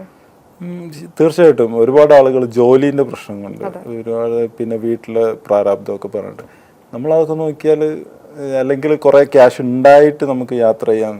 ഞാനിപ്പോൾ യാത്ര ചെയ്യുന്നത് അങ്ങനെ കയ്യിലൊന്നുമില്ല. ഞാൻ 2015 എൻ്റെ ജോലി റിസൈൻ ചെയ്തതാണ്. അതിനുശേഷം ഉപ്പയുടെ ട്രീറ്റ്മെൻറ്റൊക്കെ ആയിട്ട് ഒരുപാട് കടവും കാര്യങ്ങളൊക്കെ ആയിരുന്നു. പക്ഷേ നമ്മളെന്തെങ്കിലും ചെയ്യണമെന്ന് ആത്മാർത്ഥമായിട്ട് വിചാരിക്കുകയാണെങ്കിൽ, അതിനുവേണ്ടി പ്രവർത്തിക്കുകയാണെങ്കിൽ ലോകം മൊത്തം നമ്മുടെ കൂടെ നിൽക്കുന്നുള്ളതിനാണ് എൻ്റെ യാത്രയിലൊരു അനുഭവമാണത്. ലോകത്തുള്ള എല്ലാവരും നമ്മുടെ കൂടെ നിൽക്കും. ഇപ്പൊ യാത്ര ചെയ്യാൻ എന്തെങ്കിലും കാര്യം ഇൻഫ്ലുവൻസ് ചെയ്തിട്ടുണ്ടോ ഫായിസിനെ? ആരെങ്കിലും? ഞാൻ എൻ്റെ ഫസ്റ്റത്തെ സൈക്കിൾ വാങ്ങിക്കാൻ ഒരു കാരണം, ഒരു ദിവസം ഞാൻ എൻ്റെ ഫാദർ കിടക്കുന്ന ഹോസ്പിറ്റലിൻ്റെ മുകളിൽ ഏറ്റവും ടോപ്പ് ഫ്ലോറിലാണ് അതിൻ്റെ ക്യാൻറ്റീൻ വരുന്നത്. അപ്പോൾ അവിടെ നിന്ന് ഇങ്ങനെ താഴേക്ക് നോക്കുമ്പം സൈക്കിളുമായിട്ട് രണ്ടാളുകൾ ഇങ്ങനെ എവിടുന്നോ വരികയാണ്, ദൂരെ യാത്ര ചെയ്ത് വരികയാണ്. അപ്പോൾ എൻ്റെ മൈൻഡിൽ ഇങ്ങനെ കുറേ ചോദ്യങ്ങൾ, ഇത് എവിടുന്ന് വരുന്നത്, ഇവരെങ്ങോട്ടാണ് പോകുന്നത്, അവരാരൊക്കെയാണ് എന്നുള്ള തോട്ട് ഇങ്ങനെ വന്നു. അങ്ങനെയാണ് എനിക്കൊരു സൈക്കിൾ എടുക്കണം, ഒന്ന് എൻ്റെ ആരോഗ്യത്തിന് വേണ്ടിയിട്ടൊരു സൈക്കിൾ എടുക്കണം. അങ്ങനെയാണ് ശരിക്കും പറഞ്ഞൊരു സ്ട്രൈക്ക്, എന്താ പറയുക, ഒരു സ്പാർക്ക് വരുന്നത് ആ രണ്ട് സൈക്ലിസ്റ്റുകളാണ്. പക്ഷെ അവരാരാന്നോ എന്താണെന്നോ ഒന്നും എനിക്കറിയില്ല. ഞാൻ വളരെ ദൂരത്തുനിന്ന് അവരെ കണ്ടതാണ്. പക്ഷെ ശരിക്കും പറഞ്ഞാൽ ആ രണ്ട് സൈക്ലിസ്റ്റുകളാണ് എനിക്കൊരു സ്പാർക്ക് തന്നത്. അതെ. പിന്നെ പല രാജ്യങ്ങളിലും സൈക്കിൾ ഭയങ്കര ഇമ്പോർട്ടൻ്റ് ആണ്. ഇപ്പം നമ്മുടെ രാജ്യത്ത് അങ്ങനെ ഉണ്ടാവും, എനിക്കറിയില്ല കൂടുതൽ. ഞാൻ ഇതുപോലെ അത്രയും ട്രാവലൊന്നും ചെയ്യാത്തതുകൊണ്ട് എനിക്കറിയില്ല. അപ്പോൾ അങ്ങനെയുള്ള രാജ്യങ്ങളിലെ സൈക്ലിംഗ് ഇമ്പോർട്ടൻ്റ് ആയിട്ടുള്ള രാജ്യങ്ങൾ അല്ലേ? തീർച്ചയായിട്ടും. നമ്മുടെ രാജ്യത്ത് സൈക്ലിങ്ങിന് പറ്റിയൊരു കൺട്രിയേ അല്ല നമ്മുടെ രാജ്യം. നമ്മുടെ ഇപ്പം കേരളത്തിലെടുത്തു കഴിഞ്ഞാൽ റോഡ് സൈഡിലൂടെ ഒന്നും സൈക്കിൾ ഓടിക്കാൻ പറ്റിയ ഒരു സേഫല്ല, ശരിക്കും പറഞ്ഞാൽ സേഫല്ല. അപ്പം ഞാൻ പോയ രാജ്യങ്ങളിൽ ഏറ്റവും കൂടുതൽ സൈക്ലിംഗ് ഫ്രണ്ട്ലി ആയിട്ട് കണ്ടത് വിയന്നാണ്. Vienna means Austria. അതല്ലാതെ ഇനിയും ഒരുപാട് രാജ്യങ്ങളുണ്ട്. ഞാൻ ഇനി പോകാനിരിക്കുന്ന രാജ്യങ്ങളാണ് കൂടുതൽ സൈക്ലിംഗ് ഫ്രണ്ട്ലി ആയിട്ടുള്ളത്. ഞാൻ അങ്ങോട്ട് എത്തിയിട്ടില്ല. വിയന്നയിൽ ഒരുപാട് സൈക്കിൾ ട്രാക്ക്, നമ്മളിപ്പോൾ ഒരു ഗൂഗിൾ മാപ്പ് ഓപ്പൺ ചെയ്ത് കഴിഞ്ഞാൽ കുറേ സ്ക്രാച്ച് ചെയ്ത പോലെ ഒരു ഗ്രീൻ കളറിൽ കാണാൻ പറ്റും. അതൊക്കെ സൈക്കിൾ ഓടിക്കാനുള്ള വഴികളാണ്. അപ്പോൾ നമ്മൾ സൂം ചെയ്ത് നോക്കിയാൽ നമുക്ക് മനസ്സിലാവും. പിന്നെ അവിടെയുള്ള ബ്രിഡ്ജിൻ്റെ ഒക്കെ അടിയിൽ സൈക്കിളിന് വേണ്ടിയിട്ട് ഒരു സ്പെഷ്യൽ ഇതുണ്ടാവും. ഇവിടുത്തെ നോർമൽ ബ്രിഡ്ജ് പോലെ ഉണ്ടാവും, പക്ഷെ അതിൻ്റെ അടിയിൽ സൈക്കിളിന് വേണ്ടിയിട്ട് ചെറിയൊരു പ്ലാറ്റ്ഫോം ഉണ്ടാവും. അങ്ങനെ ഒരുപാട് എന്നെ ശരിക്കും ഇഷ്ടപ്പെട്ടത് വിയന്നാണ്. ഇതുവരെ കണ്ടതിൽ ഏറ്റവും കൂടുതൽ സൈക്ലിംഗ് ഇഷ്ടപ്പെട്ടത്. ഓരോ വീട്ടിലും ഓരോ സൈക്കിൾ എന്നുള്ള അവിടെ ഒരാൾക്ക് 1.5 സൈക്കിൾ എന്നുള്ള രീതിയിലാണ് അവിടത്തേക്ക് സൈക്ലിംഗ്. ഒരു വീട്ടിൽ ഒരാൾക്ക് 1.5 സൈക്കിൾ. അപ്പോൾ ആളുകളെക്കാട്ടും കൂടുതൽ സൈക്കിളുകളാണ് ചില യൂറോപ്യൻ കൺട്രികളിൽ ഉള്ളത്. നമുക്കിവിടെ ഒരു വീട്ടിൽ സൈക്കിൾ ഉണ്ടെങ്കിൽ ഒന്നെങ്കിൽ കുട്ടികൾ യൂസ് ചെയ്യായിരിക്കും, അതല്ലെങ്കിൽ സൈക്കിൾ ഉപയോഗിക്കുന്നത് കണ്ടാൽ തന്നെ ആളുകൾ വേറെന്തോ അന്യഗ്രഹ ജീവി എന്നൊക്കെ വന്ന പോലെ. എൻ്റെ കയ്യിൽ ഞാൻ ആദ്യത്തെ സൈക്കിൾ എടുത്ത് എൻ്റെ നാട്ടിലൂടെയൊക്കെ പോകുമ്പോൾ ആളുകൾ ഇങ്ങനെ നോക്കും, ഇവന് ആദ്യം ഒരു ബുള്ളറ്റ് ആണല്ലോ, ഇപ്പോൾ എന്താ സൈക്കിളും കൊണ്ട് നടക്കുന്നത് അങ്ങനെ. ഓക്കെ. അപ്പോൾ പിന്നെ ഇതുപോലെ എന്താ അവിടുത്തെ എന്തെങ്കിലും ഇപ്പോൾ ഓരോ രാജ്യത്ത് ഓരോ തരത്തിലുള്ള ഫുഡൊക്കെ ആയിരിക്കുമല്ലോ, അതൊക്കെ ട്രൈ ചെയ്യാൻ പറ്റിയിട്ടുണ്ടോ? നമ്മൾ ഈ ഗ്രാമങ്ങളിലൂടെ ആയിരിക്കും കൂടുതൽ സഞ്ചരിച്ചിട്ടുണ്ടാവാം. അപ്പോൾ അവരുടെ വീട്ടിൽ നിന്നൊക്കെ ഫുഡ് കഴിച്ചിട്ടുണ്ടാവും അല്ലേ? അപ്പോൾ അതിലത്തെ ഒരു എക്സ്പീരിയൻസ് എങ്ങനെയാണ്? ഫുഡിന്റെ കാര്യത്തിൽ ഞാൻ എല്ലാ ഫുഡും ട്രൈ ചെയ്യണമെന്നുണ്ട്. പക്ഷേ ചില ഫുഡ് നമുക്ക് പറ്റിയില്ലെങ്കിൽ നമ്മളെ യാത്രയെ ബാധിക്കും. വയറിന് കംപ്ലൈൻറ്റ് വന്ന എൻ്റെ സിംഗപ്പൂർ യാത്രയുടെ സമയത്ത് ഞാൻ തമിഴ്നാട്ടിലെത്തിയ സമയത്ത് എൻ്റെ ഒരു ഫുഡ്, ഏതോ ഫുഡ് എന്നറിയില്ല, രാവിലെ ഒരു ഹോട്ടൽ, ഉച്ചയ്ക്ക് ഒരു ഹോട്ടൽ, രാത്രി ഒരു ഹോട്ടൽ, അങ്ങനെയാണ് ഫുഡ്. ഇപ്പോൾ ഏത് ഫുഡ് കഴിച്ചിട്ടാണെന്നറിയില്ല, വയറിന് പണി കിട്ടി. അങ്ങനെ ഞാൻ സൈക്കിൾ ഓടിച്ചുകൊണ്ടിരിക്കുമ്പോൾ തലകറങ്ങി വീഴാനൊക്കെ പോയിട്ടുണ്ട്. പിന്നെ ORS ഒക്കെ കുടിച്ച് അഡ്ജസ്റ്റ് ചെയ്തിട്ടാണ് അന്നത്തെ യാത്ര കംപ്ലീറ്റ് ചെയ്തത്. അപ്പോൾ അതിനുശേഷം ഞാൻ കഴിക്കുന്ന ഫുഡ് എപ്പോഴും പ്രോബ്ലം വരാത്ത, മെഴുക്കില്ലാത്ത ഫുഡുകളാണ് ഞാൻ പൊതുവെ കഴിക്കാറ്. പിന്നെ എല്ലാ ഫുഡും ട്രൈ ചെയ്യണമെന്നുണ്ട്, പക്ഷേ ഞാൻ അങ്ങനെ ട്രൈ ചെയ്യൽ കുറവാണ്. നമ്മുടെ പ്രത്യേകിച്ച് ഈ യാത്രനെ ബാധിക്കും എന്നുള്ളത് കൊണ്ട് ഞാൻ എല്ലാ ഫുഡും ട്രൈ ചെയ്യാറില്ല. അപ്പോൾ നമുക്ക് എന്തെങ്കിലും തരത്തിലുള്ള ഫിസിക്കൽ കണ്ടീഷൻ ശരിയല്ല എന്ന് വിചാരിക്കട്ടെ, നമ്മൾ ട്രാവൽ ചെയ്യുന്ന സമയത്ത്, അപ്പോൾ എങ്ങനെയാണ് അത്, ആരപ്പോൾ കോണ്ടാക്ട് ചെയ്യും, എന്ത് ചെയ്യും അങ്ങനെ ഒരു അവസ്ഥ? ഇതുവരെ ഞാൻ ഒരുപാട് മഴ കൊണ്ടിട്ടുണ്ട്, ഒരുപാട് വെയിൽ കൊണ്ടിട്ടുണ്ട്, പക്ഷെ ഇതുവരെ എനിക്കൊരു ജലദോഷമോ പനിയോ ഇതുവരെ ഒന്നും വന്നിട്ടില്ല. കാരണം നമ്മളെ ബോഡി എപ്പോഴും വർക്ക് ചെയ്യുന്നതുകൊണ്ടായിരിക്കാം എനിക്ക് ഇതുവരെ അങ്ങനത്തെ ഒരു കുഴപ്പം വന്നിട്ടില്ല. ഒരു കണ്ടീഷനൊക്കെ, ഫിസിക്കൽ കണ്ടീഷനൊക്കെ നോർമൽ ആയിരുന്നു ഇതുവരത്തെ ട്രാവൽ? ഇതുവരെ ഒരു കുഴപ്പമുണ്ടായില്ല. പിന്നെ സൈക്കിള് നമുക്ക് പല ആളുകളും ചോദിക്കും, ഇത്രയും ദൂരം പോകുമ്പോൾ ഊരവേദന വരില്ലേ, അല്ലെങ്കിൽ മുട്ടുവേദന വരില്ലേ? സൈക്കിൾ എന്ന് പറഞ്ഞാൽ ഓരോ സൈസ് ഉണ്ട്. നമ്മുടെ സൈസിന്, എൻ്റെ സൈസിലുള്ള സൈക്കിളല്ല നിങ്ങൾക്ക് യൂസ് ചെയ്യാം. കാരണം സൈക്കിൾ സ്മോള്, മീഡിയം, ലാർജ് എന്നൊക്കെ പറഞ്ഞിട്ട് പല സൈസിലാണ്. അപ്പോൾ എൻ്റെ സൈസിലുള്ള സൈക്കിൾ വാങ്ങിച്ചിട്ട് അതിനൊരു ബൈക്ക് ഫിറ്റ് എന്ന് പറയുന്നൊരു പരിപാടി ഉണ്ട്. നമ്മുടെ ഒരാളുടെ കൈയിൻ്റെ ലെങ്ത് ആയിരിക്കില്ല മറ്റേ ആളുടെ കൈയിൻ്റെ ലെങ്ത്. അങ്ങനെ അപ്പോൾ അതിനൊക്കെ അനുസരിച്ച് നമുക്ക് വേണ്ട രീതിയിൽ ബൈക്ക് ഫിറ്റ് ചെയ്യാൻ പറ്റും. നമ്മൾ സീറ്റിൻ്റെ പൊസിഷൻ, അതിൻ്റെ ഹാൻഡിലിൻ്റെ മുമ്പോട്ടോ പുറകോട്ടോ ഒക്കെ ആക്കുന്ന അങ്ങനെ ഒരുപാട് കാര്യങ്ങൾ ഇതിൻ്റെ പുറകിലുണ്ട്. അത് പെർഫെക്റ്റ് ആണെങ്കിൽ നമ്മൾ എത്ര കിലോമീറ്റർ സൈക്കിൾ ഓടിച്ചാലും ഒരു ജോയിൻറ്റ് പെയിനോ അങ്ങനത്തെ ബോഡിക്ക് ഒരു പ്രശ്നം വരില്ല. അപ്പം അത് പെർഫെക്റ്റ് ആക്കുക, അതാണ് വേണ്ടത്. പല ആളുകളും സെക്കൻഡ് ഹാൻഡ് സൈക്കിളൊക്കെ എടുക്കുമ്പോൾ സൈസൊന്നും നോക്കൂല, ചിലപ്പോൾ സ്മോൾ ആയിരിക്കും, ചിലപ്പോൾ ബിഗ് ആയിരിക്കും. അതൊക്കെ ഓടിച്ചിട്ട് 2 ദിവസം ഓടിച്ച് 2 ദിവസം ഓടിച്ച് കഴിഞ്ഞിട്ട് പറയും എനിക്ക് മുട്ടുവേദന ആവുന്നു, എനിക്ക് അവിടെ വേദന ആവുന്നു. പ്രശ്നം അതാണ്. കറക്റ്റ് ബൈക്ക് ഫിറ്റ് ആണെങ്കിൽ ഒരു കുഴപ്പമുണ്ടാവില്ല. അപ്പോൾ ഈ സോഷ്യൽ മീഡിയ മാനേജ്മെന്റ് ഒക്കെ എങ്ങനെയായിരിക്കും? വീഡിയോ എൻ്റെ വൈഫാണ് സോഷ്യൽ മീഡിയ മാനേജ് ചെയ്യുന്നത്. അപ്പം പല മെസ്സേജ് വന്നാലും ആളുകൾ വിചാരിക്കും ഞാനാ റെസ്പോൺസ് വൈഫാണ് എപ്പോഴും അതിൻ്റെ റെസ്പോണ്ട് ചെയ്യുക. പിന്നെ ഞാൻ അറിയേണ്ട മെസ്സേജ് ആണെങ്കിൽ എനിക്ക് പിന്നെ പല ആളുകളും കൊളാബറേഷൻ എവിടെന്നെങ്കിലും ഫോട്ടോ എടുത്തിട്ട് കൊളാബ് ഇതിടും. പക്ഷെ അത് ഹാൻഡിൽ ചെയ്യുന്ന വേറൊരു ടീമുണ്ട്, അവരാണ് അത് ആക്സെപ്റ്റ് ചെയ്യണോ വേണ്ടതെന്ന് തീരുമാനിക്കുന്നത്. അപ്പം അത് എൻ്റെ കയ്യിലല്ല. ഞാൻ ജസ്റ്റ് ഫോട്ടോസ് എടുക്കും, അത് അവർക്ക് അയച്ചു കൊടുക്കും, അവരാണ് അത് പോസ്റ്റ് ചെയ്യുക. Okay okay. അപ്പോൾ കമ്മ്യൂണിക്കേഷൻ ഒക്കെ ഇപ്പോൾ വീട്ടിലേക്ക് ഇപ്പോൾ എങ്ങനെയാണ് കമ്മ്യൂണിക്കേറ്റ് ചെയ്യാൻ എൻ്റെ അടുത്ത് 2 സിം ഉണ്ടാവും. ഒന്ന് നമ്മുടെ ഇന്ത്യയിലെ സിം ഇന്റർനാഷണൽ റോമിംഗ് ആയിട്ട് ഞാൻ യൂസ് ചെയ്യും. അതിൽ ഡാറ്റ വളരെ കുറവായിരിക്കും. ഏതെങ്കിലും സ്ഥലത്തുനിന്ന് അവിടുത്തെ സിം കിട്ടിയില്ലെങ്കിൽ മാത്രമേ ഞാനത് യൂസ് ചെയ്യുള്ളൂ. രണ്ടാമത്തത് ഞാൻ ഓരോ ബോർഡർ കിടക്കുമ്പോൾ ആ രാജ്യത്തെ സിം എടുക്കും. നമ്മുടെ പാസ്പോർട്ട് കൊടുത്തു കഴിഞ്ഞാൽ കോപ്പി കൊടുത്തു കഴിഞ്ഞാൽ നമുക്ക് സിം കിട്ടും. അതിൽ ഒരുപാട് ഡാറ്റാസ് നമുക്ക് കിട്ടും, ഡാറ്റ പാക്ക് മാത്രമായിട്ട്. കോളിങ്ങിൻ്റെ നമുക്ക് ആവശ്യമില്ല. ഇപ്പോഴത്തെ കാലത്ത് നെറ്റ് കിട്ടിയാൽ മതി, വേറെ കോളിങ്ങിൻ്റെ ആവശ്യം വരാറില്ല. അങ്ങനെയാണ് നോർമലി ചെയ്യാറ്. ഇപ്പോൾ സെക്കൻഡ് ഫേസ് വരെ ഇപ്പം എത്തി. ഈ നെക്സ്റ്റ് ഇനി എന്നാണ് യാത്ര, എവിടേക്കാണ്? നെക്സ്റ്റ് വീക്ക് 23-ാം തീയതി എൻ്റെ ഫ്ലൈറ്റ് കാലിക്കറ്റ് ടു ഹാംബർഗ് ഫ്ലൈറ്റാണ്. അവിടെ എത്തിയിട്ട് ഫസ്റ്റ് ഡേ സൈക്കിളൊക്കെ ഒന്ന് സെറ്റ് ആക്കുക. സൈക്കിൾ ഇപ്പോൾ കറന്റ്ലി എവിടെയാണുള്ളത്? ഹാംബർഗിലുള്ളത്. അത് അവിടെ എവിടെ വെച്ച്, അവിടെ എങ്ങനെയാണ്? അവിടെ എൻ്റെ ഒരു ഫ്രണ്ടിന്റെ വീട്ടിൽ അവിടെ ഒരു സ്റ്റോർ ഉണ്ട്, ഗ്രൗണ്ട് ഫ്ലോറിൽ. അവിടെ വെച്ച് പോകും. അവിടെ പോയിട്ട് പരിചയപ്പെട്ടുള്ള ഫ്രണ്ടാണോ മുന്നേ? അല്ലല്ല, എൻ്റെ ആദ്യമുള്ള ഒരു ഫ്രണ്ടാണ്. ഞാൻ അവിടെ എത്തിയപ്പം ഒരു 1 വീക്ക് ഞാൻ അവരുടെ കൂടെ താമസിച്ചത്. എന്നിട്ട് സൈക്കിൾ അവിടെ വെച്ച് പോന്നു. തിരിച്ചങ്ങോട്ട് പോയിട്ട് സൈക്കിൾ എടുത്തിട്ട് കണ്ടിന്യൂ ചെയ്യും. ഇനി അവിടുന്ന് Denmark, Sweden, Norway, Netherland, Belgium, France, Spain, Portugal, Italy, Switzerland, Luxembourg, ഇത്രയും കൺട്രി കംപ്ലീറ്റ് ചെയ്യാനുണ്ട്. പക്ഷേ എനിക്ക് ജർമ്മൻ എംബസി തന്നത് 77 ദിവസത്തെ വിസയാണ്. അപ്പോൾ ഇത്രയും രാജ്യങ്ങൾ ആ 77 ദിവസം കൊണ്ട് കംപ്ലീറ്റ് ചെയ്യാൻ പറ്റുമെന്നറിയില്ല. എന്നാലും എൻ്റെ കഴിവിൻ്റെ പരമാവധി കംപ്ലീറ്റ് ചെയ്യും. പിന്നെ ഇതിൽ ചെറിയൊരു ട്വിസ്റ്റ് വരുന്നുണ്ട്. വരുന്ന ജൂലൈയിൽ പാരീസിൽ ഒളിമ്പിക്സ് ഉണ്ട്. അപ്പോൾ ഇന്ത്യയിൽ നിന്ന് സൈക്കിൾ ഓടിച്ച് ഒളിമ്പിക്സിന് എത്തി എന്നുള്ള രീതിയിലേക്ക് നടക്കട്ടെ. അത് അങ്ങനെ ഒരു ഡ്രീമും കൂടി ഇതിൻ്റെ കൂടെ ഉണ്ട്. നമ്മുടെ ഫിഫന്റെ ടൈമിൽ ഖത്തറിൽ അതിൻ്റെ ഫസ്റ്റ് ഹയാ കാർഡ് ഉപയോഗിച്ചിട്ട് എൻ്റർ ചെയ്തത് ഞാനാണ്.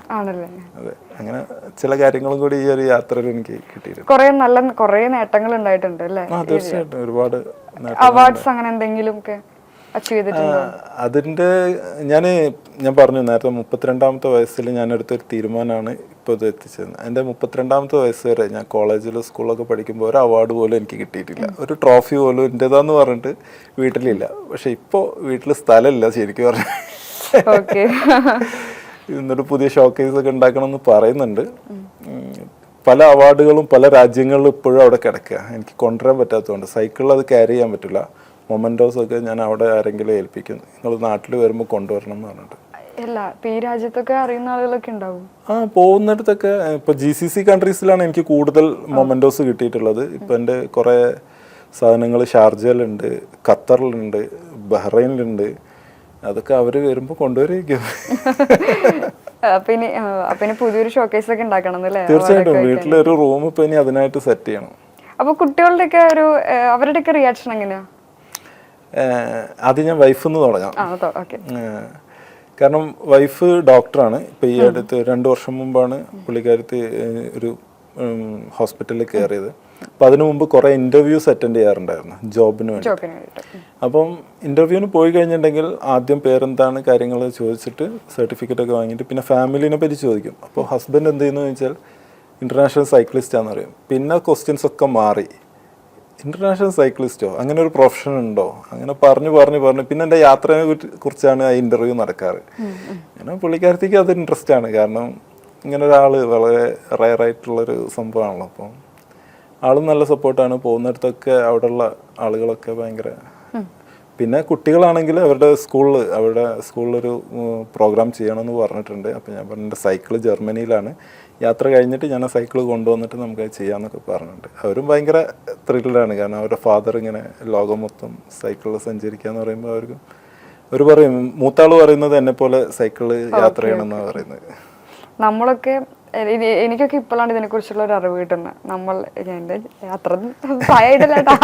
ലൈക്ക് ആ സമയത്ത് നമുക്ക് സൈക്ലിംഗ് അങ്ങനത്തെ അതൊന്നും അല്ല നമ്മുടെ മൈൻഡ്. നമ്മൾ ചോദിക്കുകയാണെന്ന് വെച്ചാൽ ഡോക്ടർ ആവണം, എഞ്ചിനീയർ ആവണം, അല്ലെങ്കിൽ അങ്ങനെ എന്തെങ്കിലുമൊക്കെ ആവണം എന്നായിരിക്കും നമ്മുടെ ഒരു നമ്മൾ അതിലായിരിക്കും ഫോക്കസ് ചെയ്യുന്നുണ്ടാവും.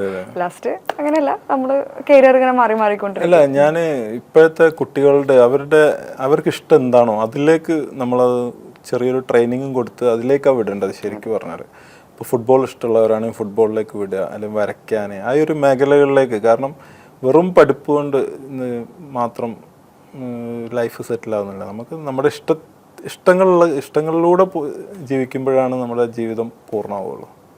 അതെ, പലർക്കും അവരുടെ ഇഷ്ടത്തിന് പല ആളുകളും ചിലപ്പം പാടാൻ ഇഷ്ടമുള്ളവരായിരിക്കും, ഏതെങ്കിലും സോഫ്റ്റ്വെയർ കമ്പനിയിൽ രാവിലെ മുതൽ വൈകുന്നേരം വരെ ആയിരിക്കും. നമ്മൾ പാടിയിട്ട് ആ കരിയറിൽ അതിലൂടെ ജീവിക്കണം, അതിലൂടെ നമ്മൾ സന്തോഷം കണ്ടെത്തണം, അതിലൂടെ ഏൺ ചെയ്യണം. അപ്പോഴാണ് അത് ജീവിതം ഇതാവുള്ളൂ. ഇപ്പോൾ ഫൈസിന്റെ ഉമ്മ ഒക്കെ എങ്ങനെയാണ്? ഉമ്മ ആദ്യം ഞാനിങ്ങനെ സിംഗപ്പൂർ പോവാന്ന് പറഞ്ഞ സമയത്ത് എന്നെ ചീത്ത പറഞ്ഞു. എന്നോട് ചോദിച്ചു, നിന്റെ ഫാദർ ഇപ്പോഴും ജീവിച്ചിരിപ്പുണ്ടായിരുന്നെങ്കിൽ സമ്മതിക്കായിരുന്നു എന്ന് ചോദിച്ചു. ഞാൻ പറഞ്ഞു, ഇല്ല, ഇപ്പോൾ ഒരിക്കലും സമ്മതിക്കില്ല, ഞാൻ ഉപ്പക്ക് ഭയങ്കര പേടിയാണ് ഇങ്ങനെ വിടാൻ. പക്ഷേ ഇപ്പോൾ ഉപ്പ അങ്ങനെ കാണുന്നുണ്ടാവും, മോനിങ്ങനെ പല രാജ്യങ്ങൾ കീഴടക്കിക്കൊണ്ടിരിക്കുന്നു എന്നൊക്കെ കാണുമ്പോൾ ചിലപ്പം സന്തോഷിക്കുന്നുണ്ടാവാം. പിന്നെ വൈഫ് ഞാൻ ഇങ്ങനെ ഒരു കാര്യം ചെയ്യുന്നെന്ന് പറഞ്ഞപ്പോൾ പുള്ളിക്കാരത്തി കേട്ട ഉടനെ തന്നെ സപ്പോർട്ട് ചെയ്തു. കാരണം എൻ്റെ ലൈഫിൽ ഞാൻ എൻ്റെ ഫ്യൂച്ചർ, കരിയർ എല്ലാം ഞാൻ വേണ്ടെന്ന് സാക്രിഫൈസ് ചെയ്ത ഒരാളാണ്. അപ്പം അതൊക്കെ തിരിച്ചു പിടിക്കാൻ മീൻസ് വേറൊരു ജോബിന് പോയിട്ട് കുറേ പൈസ ഉണ്ടാക്കുക എന്നല്ല, ആ ഒരു സാക്രിഫൈസ് ചെയ്ത കാര്യങ്ങൾ തിരിച്ചു പിടിക്കുക എന്നുള്ളൊരു ഇതിലായിരിക്കാം പുള്ളിക്കാരത്തി ഇതിന് പൂർണ്ണ സപ്പോർട്ടായിരുന്നു. കേട്ട ഉടനെ തന്നെ ഒരു നോ എന്ന് പറഞ്ഞിട്ടില്ല, ഓക്കെ എന്ന് പറഞ്ഞു, നമുക്കിത് ചെയ്യാമെന്നാണ് പറഞ്ഞത്. ഇപ്പോൾ ഇനിയിപ്പോൾ പോകുന്നത് ജർമ്മനിലേക്ക് പോകുന്നത്, ഇനി അത് എത്ര ഡേയ്സ്? 4 months ആണ് ഞാൻ വിചാരിക്കുന്നത്. ഒരു 2.5 months യൂറോപ്പ്, ഒരു 2 months ഞാൻ യു കെ മൊത്തം എക്സ്പ്ലോർ ചെയ്യാം. പിന്നെ ഫാമിലിനെ കൊണ്ടുവരാനുള്ളൊരു പ്ലാൻ ഉണ്ട്. ഞാൻ അവിടെ എത്തുമ്പോഴേക്ക് അവരവിടെ എത്തണം എന്ന് വിചാരിക്കുന്നുണ്ട്. അങ്ങനെ ഒരു 1 month ഫാമിലിയുടെ കൂടെ. അപ്പോൾ അവിടെ ഇങ്ങനെ ഒരു ഫാമിലിക്ക് എങ്ങനെ സ്റ്റേ ചെയ്യാൻ പറ്റും? എൻ്റെ ബ്രദറിലോ യു കെയിലുണ്ട്. പിന്നെ അവിടെ കുറേ ഇപ്പം മലയാളികൾ ഏറ്റവും കൂടുതലുള്ള യു കെയിലാന്ന് തോന്നുന്നു. ഞാൻ ഒരുപാട് മെസ്സേജ് എനിക്ക് വരാറുണ്ട്, യു കെയിലാണ്, വരുമ്പോൾ പറയണം, കാണണം എന്നൊക്കെ. എനിക്ക് തോന്നുന്നു കേരളത്തിലെ ആളുകളെക്കാട്ട് ബന്ധം പുറത്താന്ന് തോന്നുന്നു അല്ലേ? അത് ശരിയാ. കേരളത്തിൽ എനിക്ക് അത്ര അങ്ങോട്ട് ഞാൻ വലിയ ഫ്രണ്ട്ഷിപ്പ് ഇല്ലാത്ത, നെറ്റ്വർക്ക് കുറവാണ്, ഫ്രണ്ട്ഷിപ്പ് നെറ്റ്വർക്ക് കുറവാണ്. പക്ഷെ ഇപ്പോൾ ഒരുപാട് മറ്റുള്ള രാജ്യങ്ങളിലൊക്കെയാണ് ഒരുപാട് കണക്ഷൻസ് ഉള്ളത്. രാജ്യത്തിനെ കുറിച്ച് എന്ത് ഡൗട്ട് ഉണ്ടെങ്കിലും വിളിക്കാം. അപ്പോൾ ഫോർ എക്സാമ്പിൾ, ഈ അടുത്ത് ഒരു ഇൻസിഡന്റ് ഉണ്ടായി. അർമേനിയയിൽ ഒരു മലയാളി ജോലി ചെയ്യുന്നതിൻ്റെ അടുക്ക് മരണപ്പെട്ടു.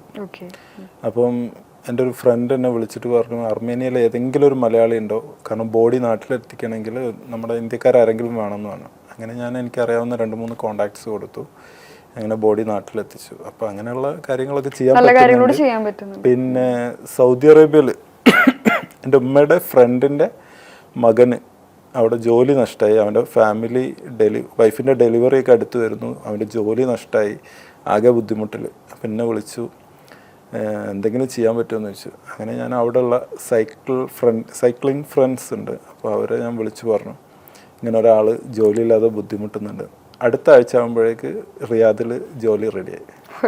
അങ്ങനെയുള്ള ചെറിയ ചെറിയ കാര്യങ്ങൾ ഇതിലൂടെ ചെയ്യാൻ പറ്റുന്ന സന്തോഷമാണ് നമുക്ക് ചെയ്യാൻ പറ്റുന്നത്. ഇതിനൊരു കൂട്ടായ്മ തന്നെയുണ്ടോ സൈക്ലിംഗ് എന്നുള്ള ഒരു ഇതിന്? ഒരുപാട് സൈക്ലിംഗ് ക്ലബ്ബുകളുണ്ട്, ഗ്രൂപ്പുകളൊക്കെ ഉണ്ട്. പക്ഷേ ഞാനൊരു ഗ്രൂപ്പിലും അങ്ങനെ ഇല്ല. ഞാൻ എൻ്റെ നാട്ടിലൊരു BRK എന്ന് പറഞ്ഞു, ബീച്ച് റൈഡേഴ്സ് കാപ്പാട് എന്ന് പറയുന്ന ഒരു ഗ്രൂപ്പുണ്ട്, അതിലുണ്ട്. പിന്നെ കാസർഗോഡ് പെഡലേഴ്സ് എന്ന് പറയുന്ന ഈ 2 ഗ്രൂപ്പിൽ, വാട്സപ്പ് ഗ്രൂപ്പിൽ ഞാൻ ആക്റ്റീവാണ്. പിന്നെ നമുക്ക് സൈക്ലിംഗ് ചെയ്യാൻ ഒരു ഗ്രൂപ്പ് വേണമെന്ന് എനിക്ക് തോന്നിയിട്ടില്ല. അപ്പം ഒറ്റയ്ക്ക് എനിക്ക് ഫ്രീഡം ഭയങ്കര ഇഷ്ടമാണ്. പല ആളുകളും തീർച്ചയായിട്ടും പല ആളുകളും ചോദിക്കും, പോകുമ്പോൾ ഒരാളെയും കൂടി കൂട്ടിക്കൂടെ, എത്ര റിസ്ക് എന്തിനാന്ന്. പക്ഷേ ഒറ്റയ്ക്ക് പോകുമ്പോഴുള്ള ഗുണം എന്ന് വെച്ചാൽ എവിടെ നിർത്തണം, എപ്പോൾ സ്റ്റാർട്ട് ചെയ്യണം, എന്തും നമുക്ക് തീരുമാനിക്കാം. ആരെയും ഡിപ്പെൻഡ് ചെയ്യണ്ട, ആരെയും വെയിറ്റ് ചെയ്യണ്ട. അപ്പോൾ അത് ഏറ്റവും ഇമ്പോർട്ടൻ്റ് ആണ്. നമ്മളൊരു യാത്ര ചെയ്യുമ്പോൾ ഫ്രീഡം എന്ന് പറയുന്നത് ഏറ്റവും ഇമ്പോർട്ടൻ്റ് ആണ്. സോളോ യാത്ര ചെയ്താലേ നമുക്ക് നമ്മളെ തിരിച്ചറിയാൻ പറ്റുള്ളൂ. ഓക്കെ. അപ്പം ഞാൻ എപ്പോഴും സോളോ ആണ് ഇഷ്ടപ്പെടുന്നത്. വൈഫ് വന്ന് ഞാൻ വരട്ടെ എന്ന് ചോദിച്ചാൽ വൈഫിന് ഏതായാലും സൈക്കിൾ ഓടിച്ച് വരാൻ പറ്റില്ല. കാറിലൊക്കെ പോവുകയാണെങ്കിൽ ഓക്കെ, ഓഫ്കോഴ്സ് അവിടെ വൈഫും കുട്ടികളൊക്കെ ഉണ്ടാവും. ഓക്കെ. തിരിച്ചു വന്നിട്ട് ഇങ്ങനെ കാറുമായിട്ട് ഒരു ഓൾ ഇന്ത്യ ട്രിപ്പ് ഒക്കെ ഇങ്ങനെ പ്ലാൻ ചെയ്യുന്നുണ്ട്. ഇനിയിപ്പോ ഇവിടുന്ന് പോയി വന്നിട്ടല്ലേ? ലണ്ടൻ ട്രിപ്പ് കഴിഞ്ഞ് വന്നിട്ട് പിന്നെ എൻ്റെ തേർഡ് ഫേസ് ഞാൻ വിചാരിക്കുന്നത് അമേരിക്കയാണ്. ഓക്കെ. അത് കഴിഞ്ഞ് ഓസ്ട്രേലിയ, അങ്ങനെ എല്ലാ രാജ്യവും 195ഓളം രാജ്യങ്ങളുണ്ട്. അവിടെയൊക്കെ നമ്മുടെ മലയാളിയുടെ സൈക്കിൾ യാത്ര. ഇതിപ്പോ ഒരു യാത്ര കഴിഞ്ഞിട്ട് എത്ര നാൾ ഇങ്ങനെ ഫ്രീ ആയിട്ട് കിട്ടും? എൻ്റെ ആദ്യത്തെ യാത്ര കഴിഞ്ഞ് ലോക്ക്ഡൗൺ ആയി, കൊറോണ വന്നു. എൻ്റെ ഫസ്റ്റ് യാത്ര സിംഗപ്പൂർ എത്തിയത് 2019 നവംബർ 21-നാണ്. എനിക്ക് തോന്നുന്നത് നവംബർ 19-നാന്ന് തോന്നുന്നു ചൈനയിൽ ഫസ്റ്റ് കേസ് കൊറോണ റിപ്പോർട്ട് ചെയ്തത്. പിന്നെ അങ്ങോട്ട് എല്ലാവരും ലോക്ക്ഡൗൺ ആയി, അതുപോലെ ഞാനും. അപ്പൊ ലോക്ക്ഡൗൺ ആയ സമയത്ത് ചുമ്മായിരുന്നു കർണാടകയില്. ആ സമയത്ത് വൈഫ് പഠിക്കുകയായിരുന്നു, PG ചെയ്യായിരുന്നു, സുള്ളിയിലായിരുന്നു. ആക്ച്വലി ഞാൻ എൻ്റെ ഫസ്റ്റ് സൈക്കിൾ വാങ്ങിച്ചു. അതിൻ്റെ ശേഷം ഒരാഴ്ച കഴിഞ്ഞപ്പോൾ ഉപ്പ മരണപ്പെട്ടു. ഉപ്പയുടെ മരണത്തിന് ശേഷം ഞാൻ ആ സൈക്കിൾ ഉപയോഗിച്ചിട്ട് കോഴിക്കോട് നിന്ന് മംഗലാപുരത്തേക്ക്, വൈഫ് പഠിക്കുന്ന കോളേജിലേക്ക് 3 തവണ സൈക്കിൾ പോയിട്ടുണ്ടായിരുന്നു. അപ്പം ശരിക്കും പറഞ്ഞാൽ ആ ഒരു ഫസ്റ്റ് അറ്റംപ്റ്റാണ് എനിക്കൊരു കോൺഫിഡൻസ് തന്നത്. എന്നെപ്പോലുള്ള ഒരാൾക്കും ഇങ്ങനെ ചെയ്യാൻ പറ്റുന്നു. കാരണം കോഴിക്കോട് നിന്ന് മംഗലാപുരത്തേക്ക് 250 കിലോമീറ്റർ ഉണ്ട്. ഞാൻ വൈകിട്ട് 4:30 സൈക്കിൾ എടുത്ത് ഇറങ്ങിയിട്ടുണ്ടെങ്കിൽ, വീട്ടിൽ നിന്ന് ഇറങ്ങിയാൽ നെക്സ്റ്റ് ഡേ മോർണിംഗ് ഒരു 9-10 മണിയാകുമ്പോഴേക്ക് കോളേജിലെത്തും. Night complete റൈഡാണ്, ഉറങ്ങൂല. എവിടെയെങ്കിലും നിർത്തി ജ്യൂസോ വെള്ളമോ കുടിക്കും, ചായ കുടിക്കും, അല്ലെങ്കിൽ കട്ടൻ ചായ. ഉറക്കം വരികയാണെങ്കിൽ സൈക്കിൾ ഓടിച്ചാലും ഉറക്കം വരും. ഇത്രയും ക്ഷീണമാകുമ്പോൾ നമുക്ക് ഉറക്കം വരും. അപ്പോൾ കുറച്ച് നേരം കട്ടൻ ചായയൊക്കെ കുടിച്ച് റെസ്റ്റ് എടുത്ത് വീണ്ടും സ്റ്റാർട്ട് ചെയ്യും. അങ്ങനെയാണ്. അതുകൊണ്ടാണ് എനിക്ക് ഇങ്ങനൊരു എനിക്ക് പറ്റുന്നുള്ളൊരു കോൺഫിഡൻസ് വന്നത് അങ്ങനെയുള്ള ചെറിയ യാത്രകളിലൂടെ. അപ്പൊ ഇനി ഒരു പോയിട്ട് ഒരു റെസ്റ്റ് അല്ലേ? ഇനി വന്നു കഴിഞ്ഞാൽ എൻ്റെ US വിസ കിട്ടണമെങ്കിൽ കുറച്ച് ടഫാണ്. അതിന് കുറേ വെയിറ്റിംഗ് പീരീഡ് ഉണ്ട്. അപ്പോൾ എന്തായാലും കുറച്ച് ബ്രേക്ക് ഉണ്ടാവും. ആ സമയത്ത് എനിക്ക് പോകാൻ പറ്റുന്ന ചെറിയ ചെറിയ രാജ്യങ്ങൾ നോക്കിയിട്ട് അവിടെ പോകും, അങ്ങനെയൊക്കെ വിചാരിക്കുന്നത്. പിന്നെ എവറസ്റ്റ് ബേസ് ക്യാമ്പിലേക്ക് പോകണം എന്നുള്ളൊരു പ്ലാൻ ഉണ്ട്. സൈക്കിൾ ഓടിച്ച് കേരളത്തിൽ നിന്ന് സൈക്കിൾ ഓടിച്ച് നേപ്പാളിൽ പോവുക, അവിടുന്ന് എവറസ്റ്റ് ബേസ് ക്യാമ്പ്. അങ്ങനെ അല്ല, ഒന്നും ഫിക്സ് ചെയ്തിട്ടില്ല. പക്ഷെ ഡിപ്പെൻസ്, നമ്മുടെ സിറ്റുവേഷനും കാര്യങ്ങളൊക്കെ ഓക്കെ ആയാലും ഇങ്ങനെ ഓരോ ചെറിയ ചെറിയ പ്ലാനുകൾ വേറെ ഉണ്ട്. ഇങ്ങനെ ഒരാൾ ഉണ്ടായിരുന്നു എന്ന് തെളിയിച്ച് പ്രൂവ് ചെയ്യണം, അങ്ങനെയാണോ? ശരിക്കും പറഞ്ഞാൽ എൻ്റെതായ ഒരു സിഗ്നേച്ചർ ഒരു 4-5 തലമുറ കഴിഞ്ഞാലും ഇങ്ങനെ ഒരാൾ ചെയ്തിട്ടുണ്ട് എന്നുള്ള എക്സിസ്റ്റ് ചെയ്തിട്ടുണ്ടായിരുന്നു എന്നുള്ളൊരു അടയാളം ഇവിടെ ടച്ചിട്ട് വേണം പോകാൻ. ഇപ്പോൾ എന്താണ് എനിക്ക് ഇതുപോലെ ട്രാവൽ ചെയ്യണം എന്നുള്ള കുട്ടികൾ ആരെങ്കിലും ആയിക്കോട്ടെ, ആളുകളുടെ അടുത്ത് എന്താണ് ഫൈസിന് പറയാനുള്ളത്?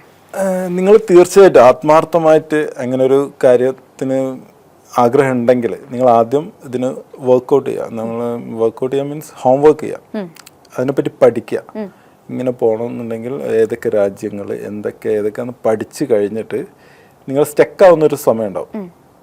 അവസാനം നമ്മൾ തുടക്കത്തിലെ സ്റ്റെക്കാവരുത്, അത് നിങ്ങൾ മടിയന്മാരായിട്ടാണ്. അത് ഗൂഗിളിൽ പോയിട്ട് ഓരോ രാജ്യത്തിനെ പറ്റി, അവിടുത്തെ ക്ലൈമറ്റ്, അവിടുത്തെ കിലോമീറ്റർ എല്ലാം പഠിച്ചിട്ട് എവിടെയെങ്കിലും എന്തെങ്കിലും വെച്ച് സ്റ്റെക്കാവുകയാണെങ്കിൽ നിങ്ങൾക്ക് എന്നെ കോൺടാക്ട് ചെയ്യാം. എൻ്റെ കോൺടാക്ട് നമ്പർ എൻ്റെ ഇൻസ്റ്റാഗ്രാമിൽ കയറിയാൽ നിങ്ങൾക്ക് എനിക്ക് മെസ്സേജ് അയക്കാൻ പറ്റും. അതിൽ കോൺടാക്ട് നമ്പർ ചോദിച്ചാൽ കിട്ടും. എന്നിട്ട് ഞാൻ നിങ്ങളെ തീർച്ചയായിട്ടും ഹെൽപ്പ് ചെയ്യുന്നതാണ്. ചില ആളുകൾ എന്നെ വിളിച്ചിട്ട് പറയും, എനിക്കിങ്ങനെ യാത്ര ചെയ്യണം, ഇതിൻ്റെ ഫുൾ ഡീറ്റെയിൽസ് ഒന്ന് പറഞ്ഞു തരുമോ. ഇത്രയും വലിയൊരു യാത്രേൻ്റെ ഡീറ്റെയിൽസ് പെട്ടെന്നൊരു ദിവസം സുപ്രഭാതത്തിൽ പറഞ്ഞു കൊടുക്കാൻ കഴിയില്ല. അത് നിങ്ങൾ ഓൾറെഡി അതിനെപ്പറ്റി പഠിച്ച് കഴിഞ്ഞതാണെങ്കിൽ എനിക്ക് ചെറിയ ചെറിയ ക്ലിയർ ഡൗട്ട് ചെയ്ത് തരാനേ എനിക്ക് പറ്റുള്ളൂ.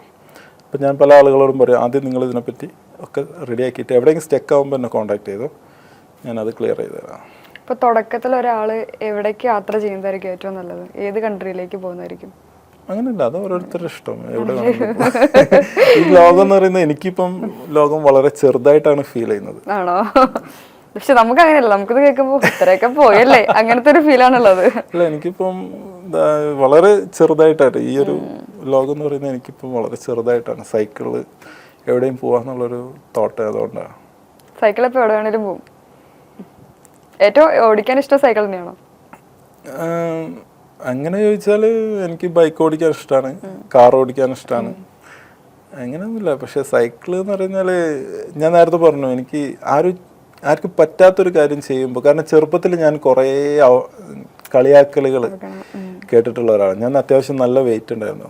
പണ്ട് സ്കൂൾ പഠിക്കുന്ന സമയത്ത് എന്നെ വിളിക്കുന്ന പല പേരുകളുണ്ട്, ഞാൻ ഇതിൽ പറയുന്നില്ല.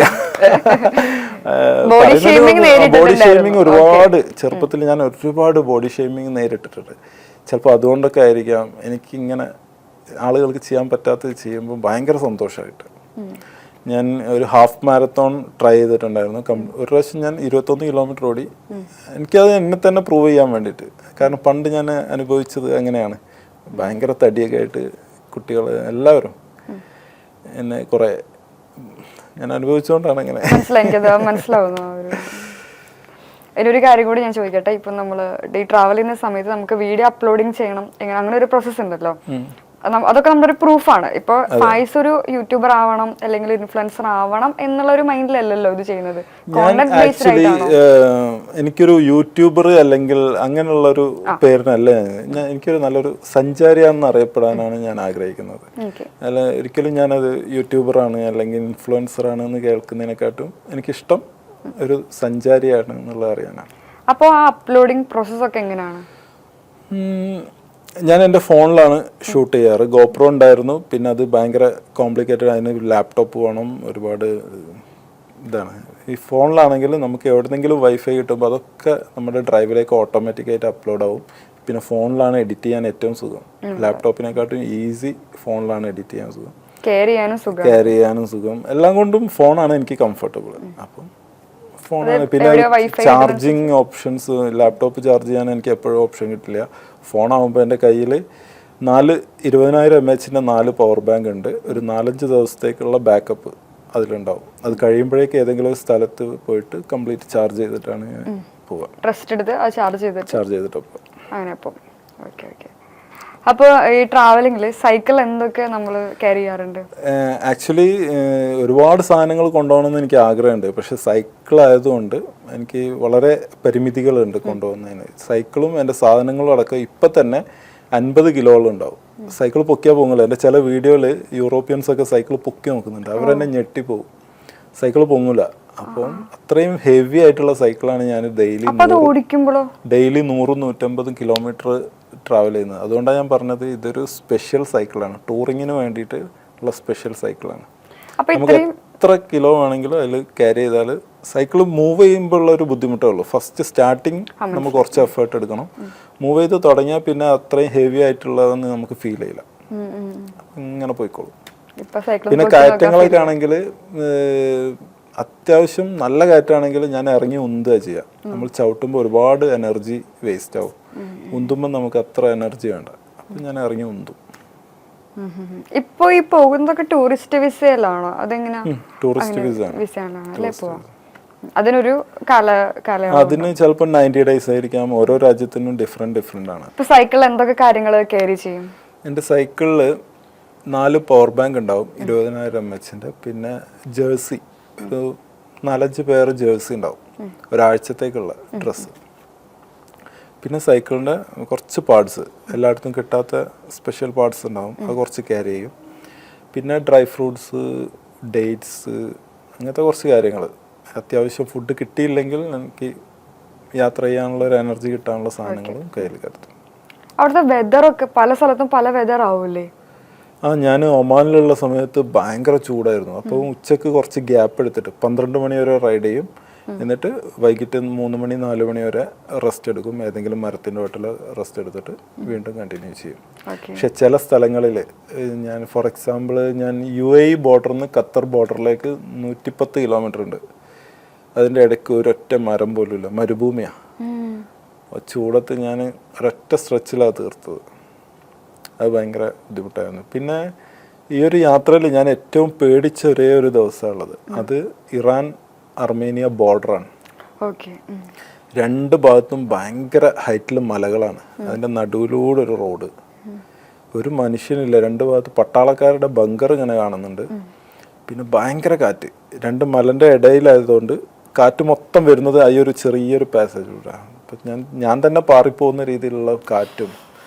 പിന്നെ അന്ന് ലേശം പേടിച്ചു, കുറച്ച് ടെൻഷനായി. ഇത് അടുത്ത സിറ്റി എത്തുമോ, ഇനി ഒരുപാട് കിലോമീറ്റർ പോകാനുണ്ട്, രാത്രി ആവാറായി, കുറച്ച് ടെൻഷനായി. ഇനി ഇതുപോലെ എന്തെങ്കിലും നമുക്ക് മോശപ്പെട്ട എക്സ്പീരിയൻസ് ഉണ്ടായിട്ടുണ്ടോ? എൻ്റെ സിംഗപ്പൂർ യാത്രേൻ്റെ സമയത്ത് ഒറീസയിൽ വെച്ചിട്ട് അവിടെ ഒരു ചിലിക്ക ലേക്ക് ഉണ്ട്, ഏഷ്യയിലെ ഏറ്റവും വലിയ തടാകം, ഉപ്പുതട. അപ്പോൾ ആ ലേക്ക് കണ്ട് ഞാൻ ഹൈവേയിലേക്ക് കയറിയതാണ്.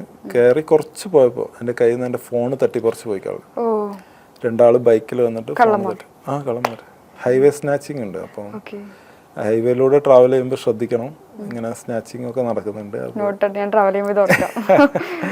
പിന്നെ 2-3 ദിവസം കഴിഞ്ഞ് ഞാൻ കൽക്കട്ടയിലെത്തിയപ്പോഴാന്ന് തോന്നുന്നു അടുത്ത ഫോൺ വാങ്ങിച്ചത്. അതുവരെ ഒരു ചെറിയൊരു നോക്കിയൻ്റെ ഫോണ് തൽക്കാലം ഒരു സിം ഇട്ടിട്ട് യൂസ് ചെയ്തു.